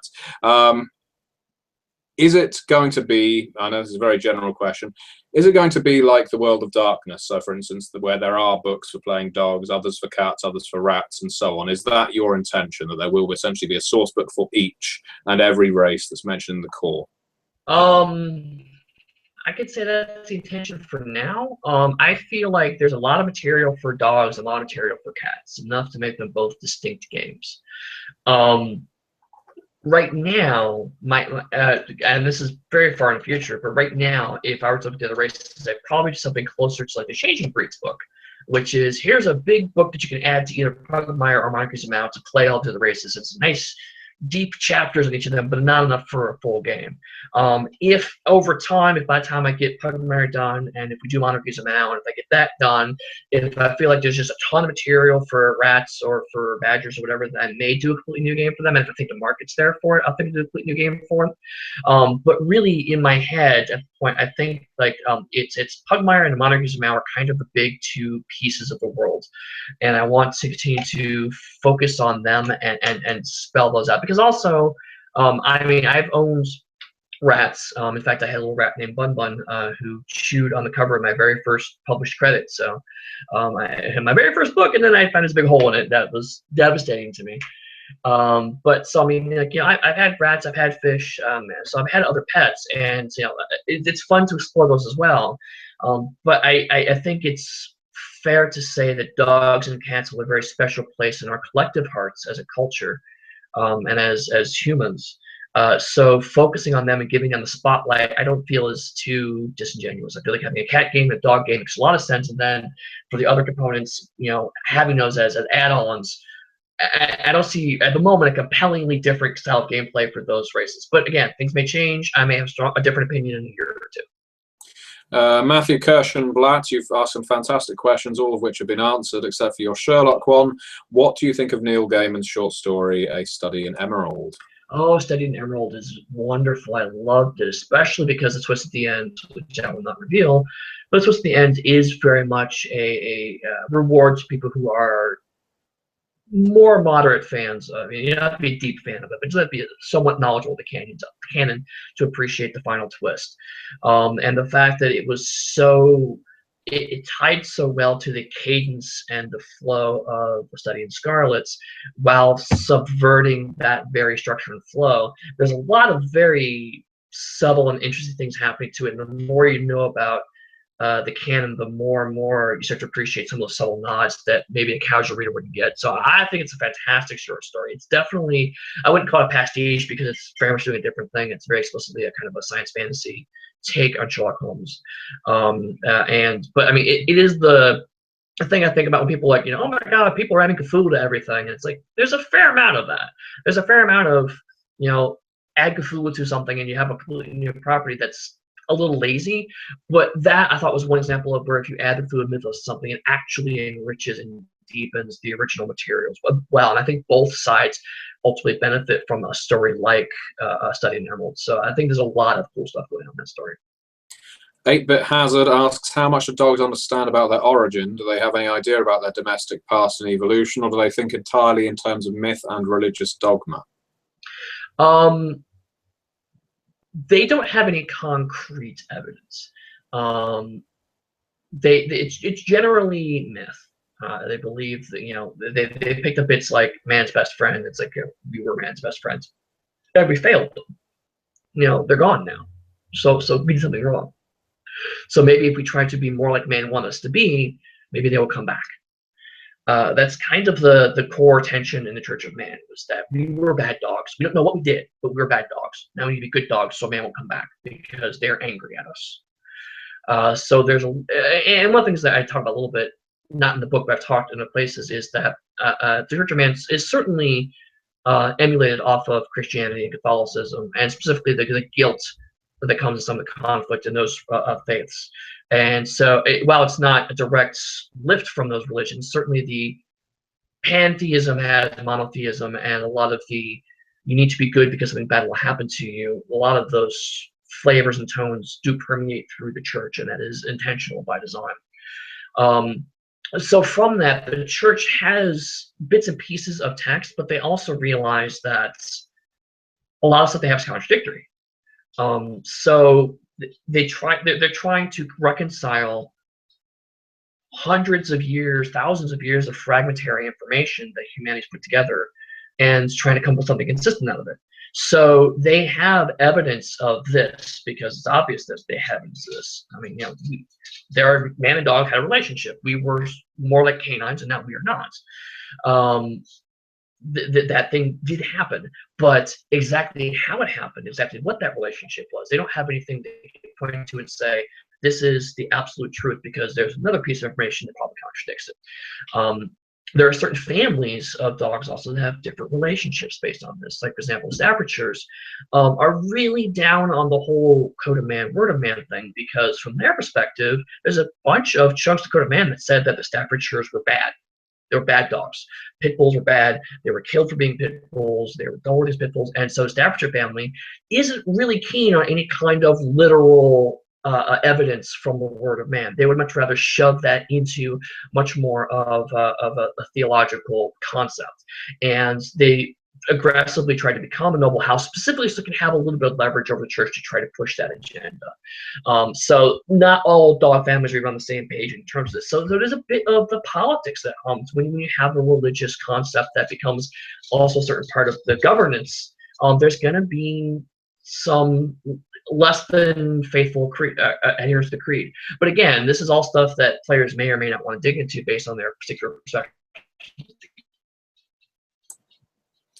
Onyx Path Publishing, as a user I've never heard of before, asks, what is the secret to your fabulous hair? It's genetics. I mean, I get up and I brush it, and I know that angers a lot of people, but the reality is it's just I got the luck of the genetic draw in terms of my hair.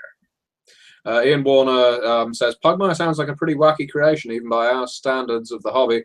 Tell me, Eddie, do you think it is physically possible to create a role-playing game that is too wacky for our community?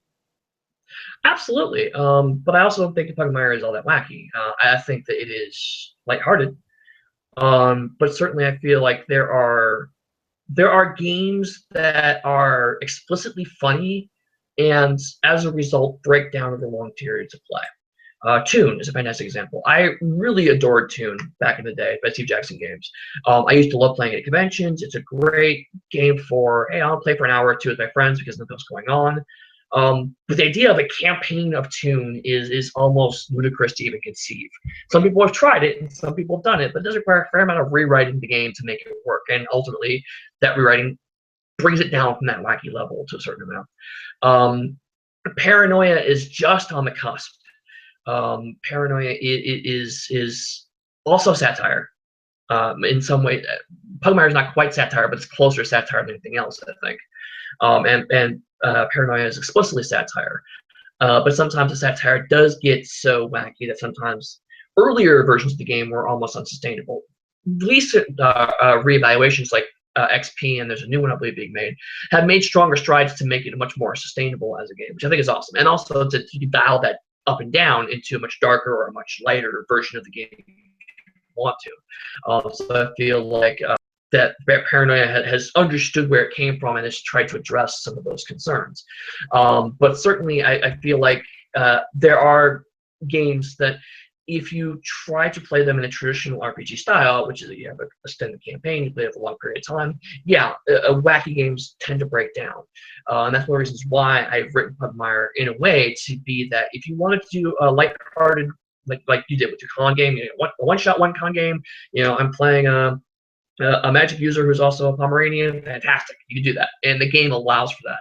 But if you want to have an extended thing where you have these dogs that are sometimes grim adventurers trying to uncover a world and make sense of a world that's fairly chaotic, while also simultaneously the politics of a war that happened 50 years ago, on top of all of the conflicts that inherent to this moral code that may or may not be applicable to every situation. There's a lot of depth, and more than one group I've run the game with have said things to the effect of, this game can get really dark. Back the very first game I ran at Midwinter,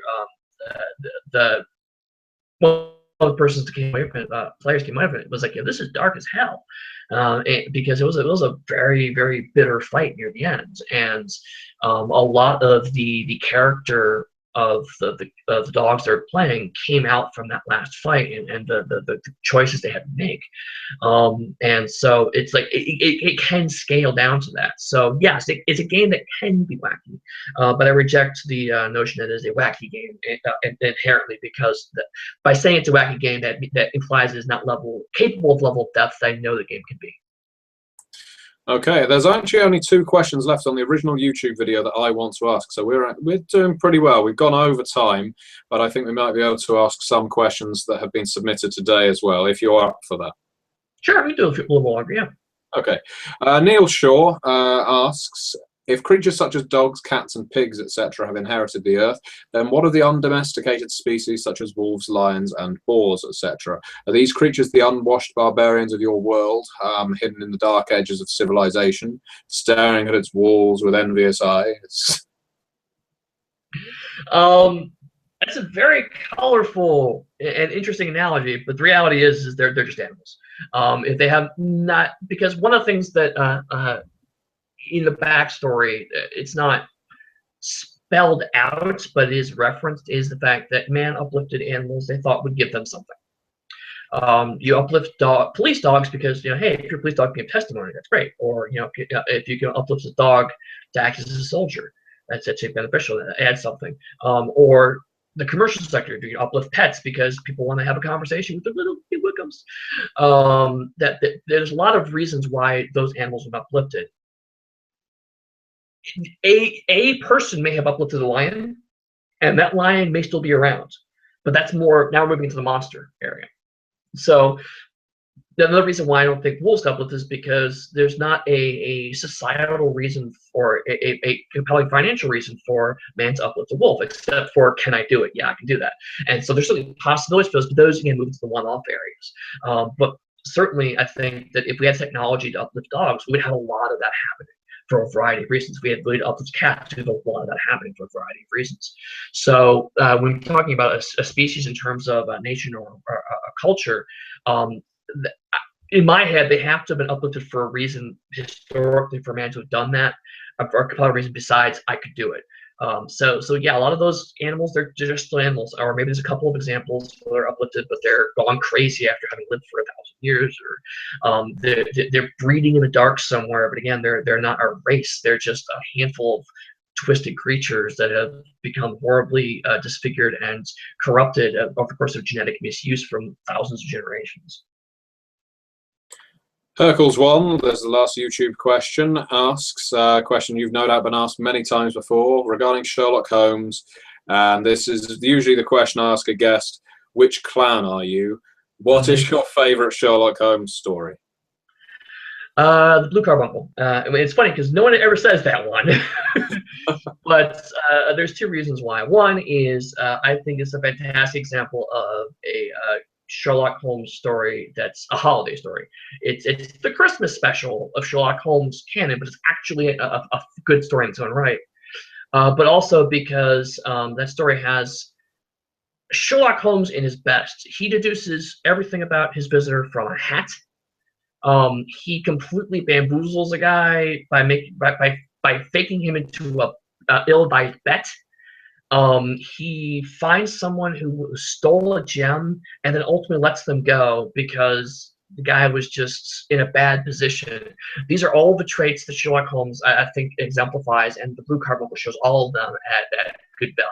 He's sneaky, he's good at wordplay, he's a deductive genius, and also has a strong moral code. And Blue Carbuncle shows all of those to great effect. Similarly, well, just to chime in, my favourite home story is actually a very short one, to The Speckled Band, and that's simply due to the fact that it was my first one, and so it has a place for me. But similar to the Blue Carbuncle, my favourite Inspector Morse story, which is he's a very popular detective over here, is The Wench is Dead, which is similar in the sense that it's a crime that Inspector Morse solves from a hospital bed. He's reading about a cold case, essentially, and manages to piece together the innocence of an individual who was incarcerated several hundred years before from just reading over various novels and manuscripts. Very good fun. But anyway, we'll get on to the Facebook-based comments and the screenshots that I have been sent from Google+. And let's see, we have got, this is always an issue, the question that starts with when. When will the cats be released, either as a supplement, or will there be enough to play them in the main rules? For cats? Yeah. Yeah, that's good. That's gonna be cats are gonna be in the full game. I'm not gonna have any kind of playable cat rules in Pugmire. Okay, and that was from David Cohener. Ted Pick Jr., who has very kindly sent me all these screenshots because I don't seem to be able to access them. Are you considering making a martial arts or unarmed fighting style for the stray or soldier callings in Pugmire? So, aka a monk. So, specific fighting styles for specific types of dog. I don't know if I'll do a fighting style. I do have some notes for another set of callings, which are basically my classes, and monk is one of them because that's one of the things that keeps popping up. Is like, I want to play a Chihuahua monk. It's like, okay, but that would probably be as a stretch goal or a supplement. It probably wouldn't be the board game. Okay, the Sabua, I've asked your question already. J Rab, when will we get as an example of the cards which have recently had the goal reached on Kickstarter? I don't know. When we just unlocked that stretch goal at the time we're recording this, like yesterday or the day before. Mike Cheney, who's the art director, has been doing a fantastic job. He did do a mock-up of some spell cards for me a few weeks ago. I don't know if that's going to be the example we give out, or if we're just going to wait and see how things evolve and then give example further along the way. I will say that I've seen drive-through cards as cards before. And specifically the condition cards, which these would be kind of close to the condition for darkness. And I think they look really great. If you did not hold their print of the man, you probably wouldn't realize they're print of the man's. They're certainly of good quality. I would not say they're the quality of something like, say, Fantasy Flights or another kind of luxury card game, but certainly they look and feel exactly like playing cards, and they work really well. So I'm pretty confident they'll be in good shape. But I don't know when we will be in a position to actually share samples or to show people what they would look like. I suppose on the similar lines of the lions, the wild boars, and so on, the Sabua also asks, will there be talking primates? I suppose answering that question from what you've said before, it really depends on whether any humans saw fit to uplift them. Right. I actually haven't thought of primates specifically because in my head that gets to be too close to the actual Planet of the Apes part of the analogy. So I would be more inclined to do that than some of the other animals that have been mentioned, but I also haven't put any thought towards it yet. Patrick Gearman asks, can we expect a source book for the glorious Sphinx Empire?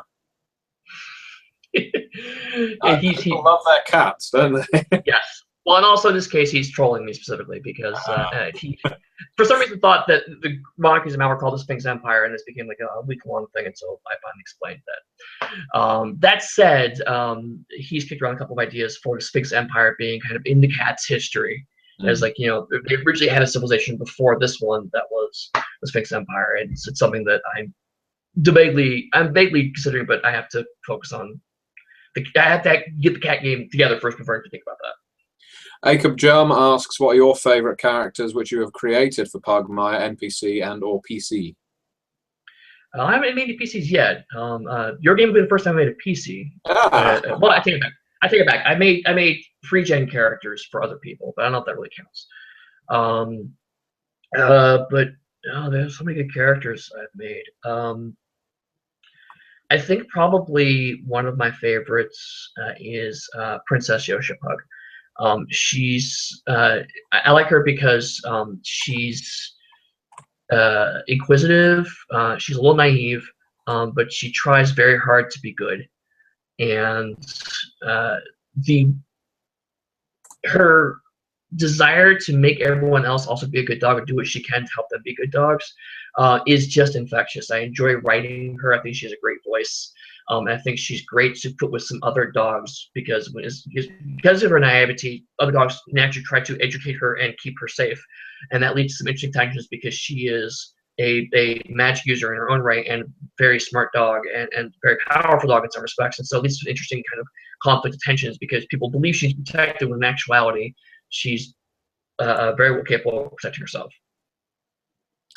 Cujo, appropriately. Cujo 3122, please tell me there's going to be a Boston Terriers in this game. No, anyone can play a Boston Terrier if they want to. We don't have a Boston Terrier character specifically yet, but you pledge $510, you can make your Boston Terrier in the game. Oh, well, you've received a very kind offer during all of this from Amy Robson. Read the topic of Victorian Pugmire's potential. Please let Eddie know, so I'm letting you now know, and know now even, that if you're ever interested in the topic, then she'll be able to provide you with ample historical information regarding dogs in Victorian Britain. She actually has a website regarding it, which I'll promote now. Why not? amypatriciarobson.com. So by all means, viewers can visit that as well, but not before visiting the Kickstarter. Yeah, and look that up. Thank you very much for that, Awesome. Amy. Thank you, Amy. Oh, okay, right. So we're very nearly done. Final question from Jeremy Q. I'm a huge fan of the World of Darkness, and also really pleased with how Pugmire has been going along. Have you ever thought of how the creatures and themes in the World of Darkness would play in the Pugmire setting? So I'm now trying to find a way to fit Apocalypse into Pugmire. So we're talking vampire Alsatians and awakened. Let's think, awakened Doberman. Why not? Yes, you should flip them because awakened Alsatian is nice alliteration. Yeah. The immediate answer is I haven't, just because part of the reason for me doing Pugmire is that I wanted to have my own world that I could play with that wasn't tied to an existing property. I love working in the World of Darkness, but the reality is other people own that property. That's theirs to own. There's their sandbox to play in. So I'd rather kind of keep my own piece of the pie that I can focus on. But certainly, the ideas of the World of Darkness and my work in the World of Darkness have certainly permeated in the game. Just again, like the idea that World of Darkness was great at making monsters sympathetic. What is it like when you are the monster? How does that work? And similarly, I applied that to dogs and cats and other species. Like when there's no evil species, all of them have their own understandable perspective and viewpoint that a player could potentially inhabit. So elements like that certainly have come on board. And also some of the monsters and how the monsters come about have been inspired by some of the more esoteric and bizarre and creepy parts of it. I mean, when I was playing in my game with, I played a 13th age game with Ethan Scamp and a few other people, Alien Miles and some other stand-ups. And we were talking about Pugmire, and I was describing some of the stuff that happened, and he's like, was one encounter where the main character was possessed by a demon spirit, and so his head pops off and starts chanting and babbling at the characters to charm them. And he's like, that does not strike me as compatible with a cute dog game with my head. So it's like, yeah, there's these elements of horror in terms of how I present the monsters, the creatures, and some of the weirder parts of the setting that probably came at some level from my work on World of Darkness, but there's no explicit analogs to playing Awakened Sessions. Right. Well, That is the longest interview I've ever done, but it hasn't been exhausting and it's not been useless by any means. You have been probably the most effusive guest I have had on this channel. So, and that is and thank you very much for coming along and agreeing to do this, Eddie. And I want to, as well as thanking you, I want to thank the viewers for watching and want to tell them that this guy in the box down there, I don't know whether that'll translate well when it's on YouTube, is a genuinely decent fellow. He has taken over 2 hours of his life out to answer your questions and answer my questions. And again, I ask, if you haven't checked the Kickstarter out already, please do so. I hope that this has been interesting. The feedback that I've been getting sent, I've received a ton of messages during this interview saying, wow, this interview is fantastic, has answered my questions without me having to ask them, so brilliant. Excellent. Yeah, thank you for everyone involved, as a viewer, as a commentator, and of course, Mr. Webb himself. The final thing, as well as once again asking, please review backing this, is we have got to pick the best question in order to find another player for our game of Pugmire, or another couple of players. We shall see. It really depends on coordination. This game will take place somewhere within the next couple of weekends, depending again on how easily we can coordinate this. So, given the sheer number of questions, and there's quite a lot of questions that are repeated, I think Eddie and I will probably go offline and discuss that. And in the case that the question that Eddie found most thought-provoking is one that's been asked several times, I will essentially put names into a hat and draw the one that I think, draw the one I think is best. No, draw the one that's lucky enough to be best. And what's more, now, again, down to coordination, this is always the same when we have international games. There is the possibility that you may get selected, and due to sheer timing issues, we may not be able to play with you. If that's the case, I will attempt to make that up to you. I can't guarantee that you will be playing a game of Pugmire, but I'm sure I will be able to run something for you. We will sort this out, and I will announce on the Gentleman Gamer Facebook page who the other player is. So please, if you have commented on the video to ask a question, like that page so that you can see what I say. Otherwise, you might get selected and you won't hear about it. I will reply to you on YouTube, but you don't always get notifications of that. So please, and that isn't just me trying to drum up likes, I don't get any money for it, sadly. Anyway, with all of that said and done, once again, thank you very much, Eddie, for your time. It's been much appreciated and incredibly enlightening. Thank you for having me. I very much appreciate it, and I'm glad that so many people are excited about it. Thank you. Thank you all for watching, and I'm now going to stop this broadcast. Good evening.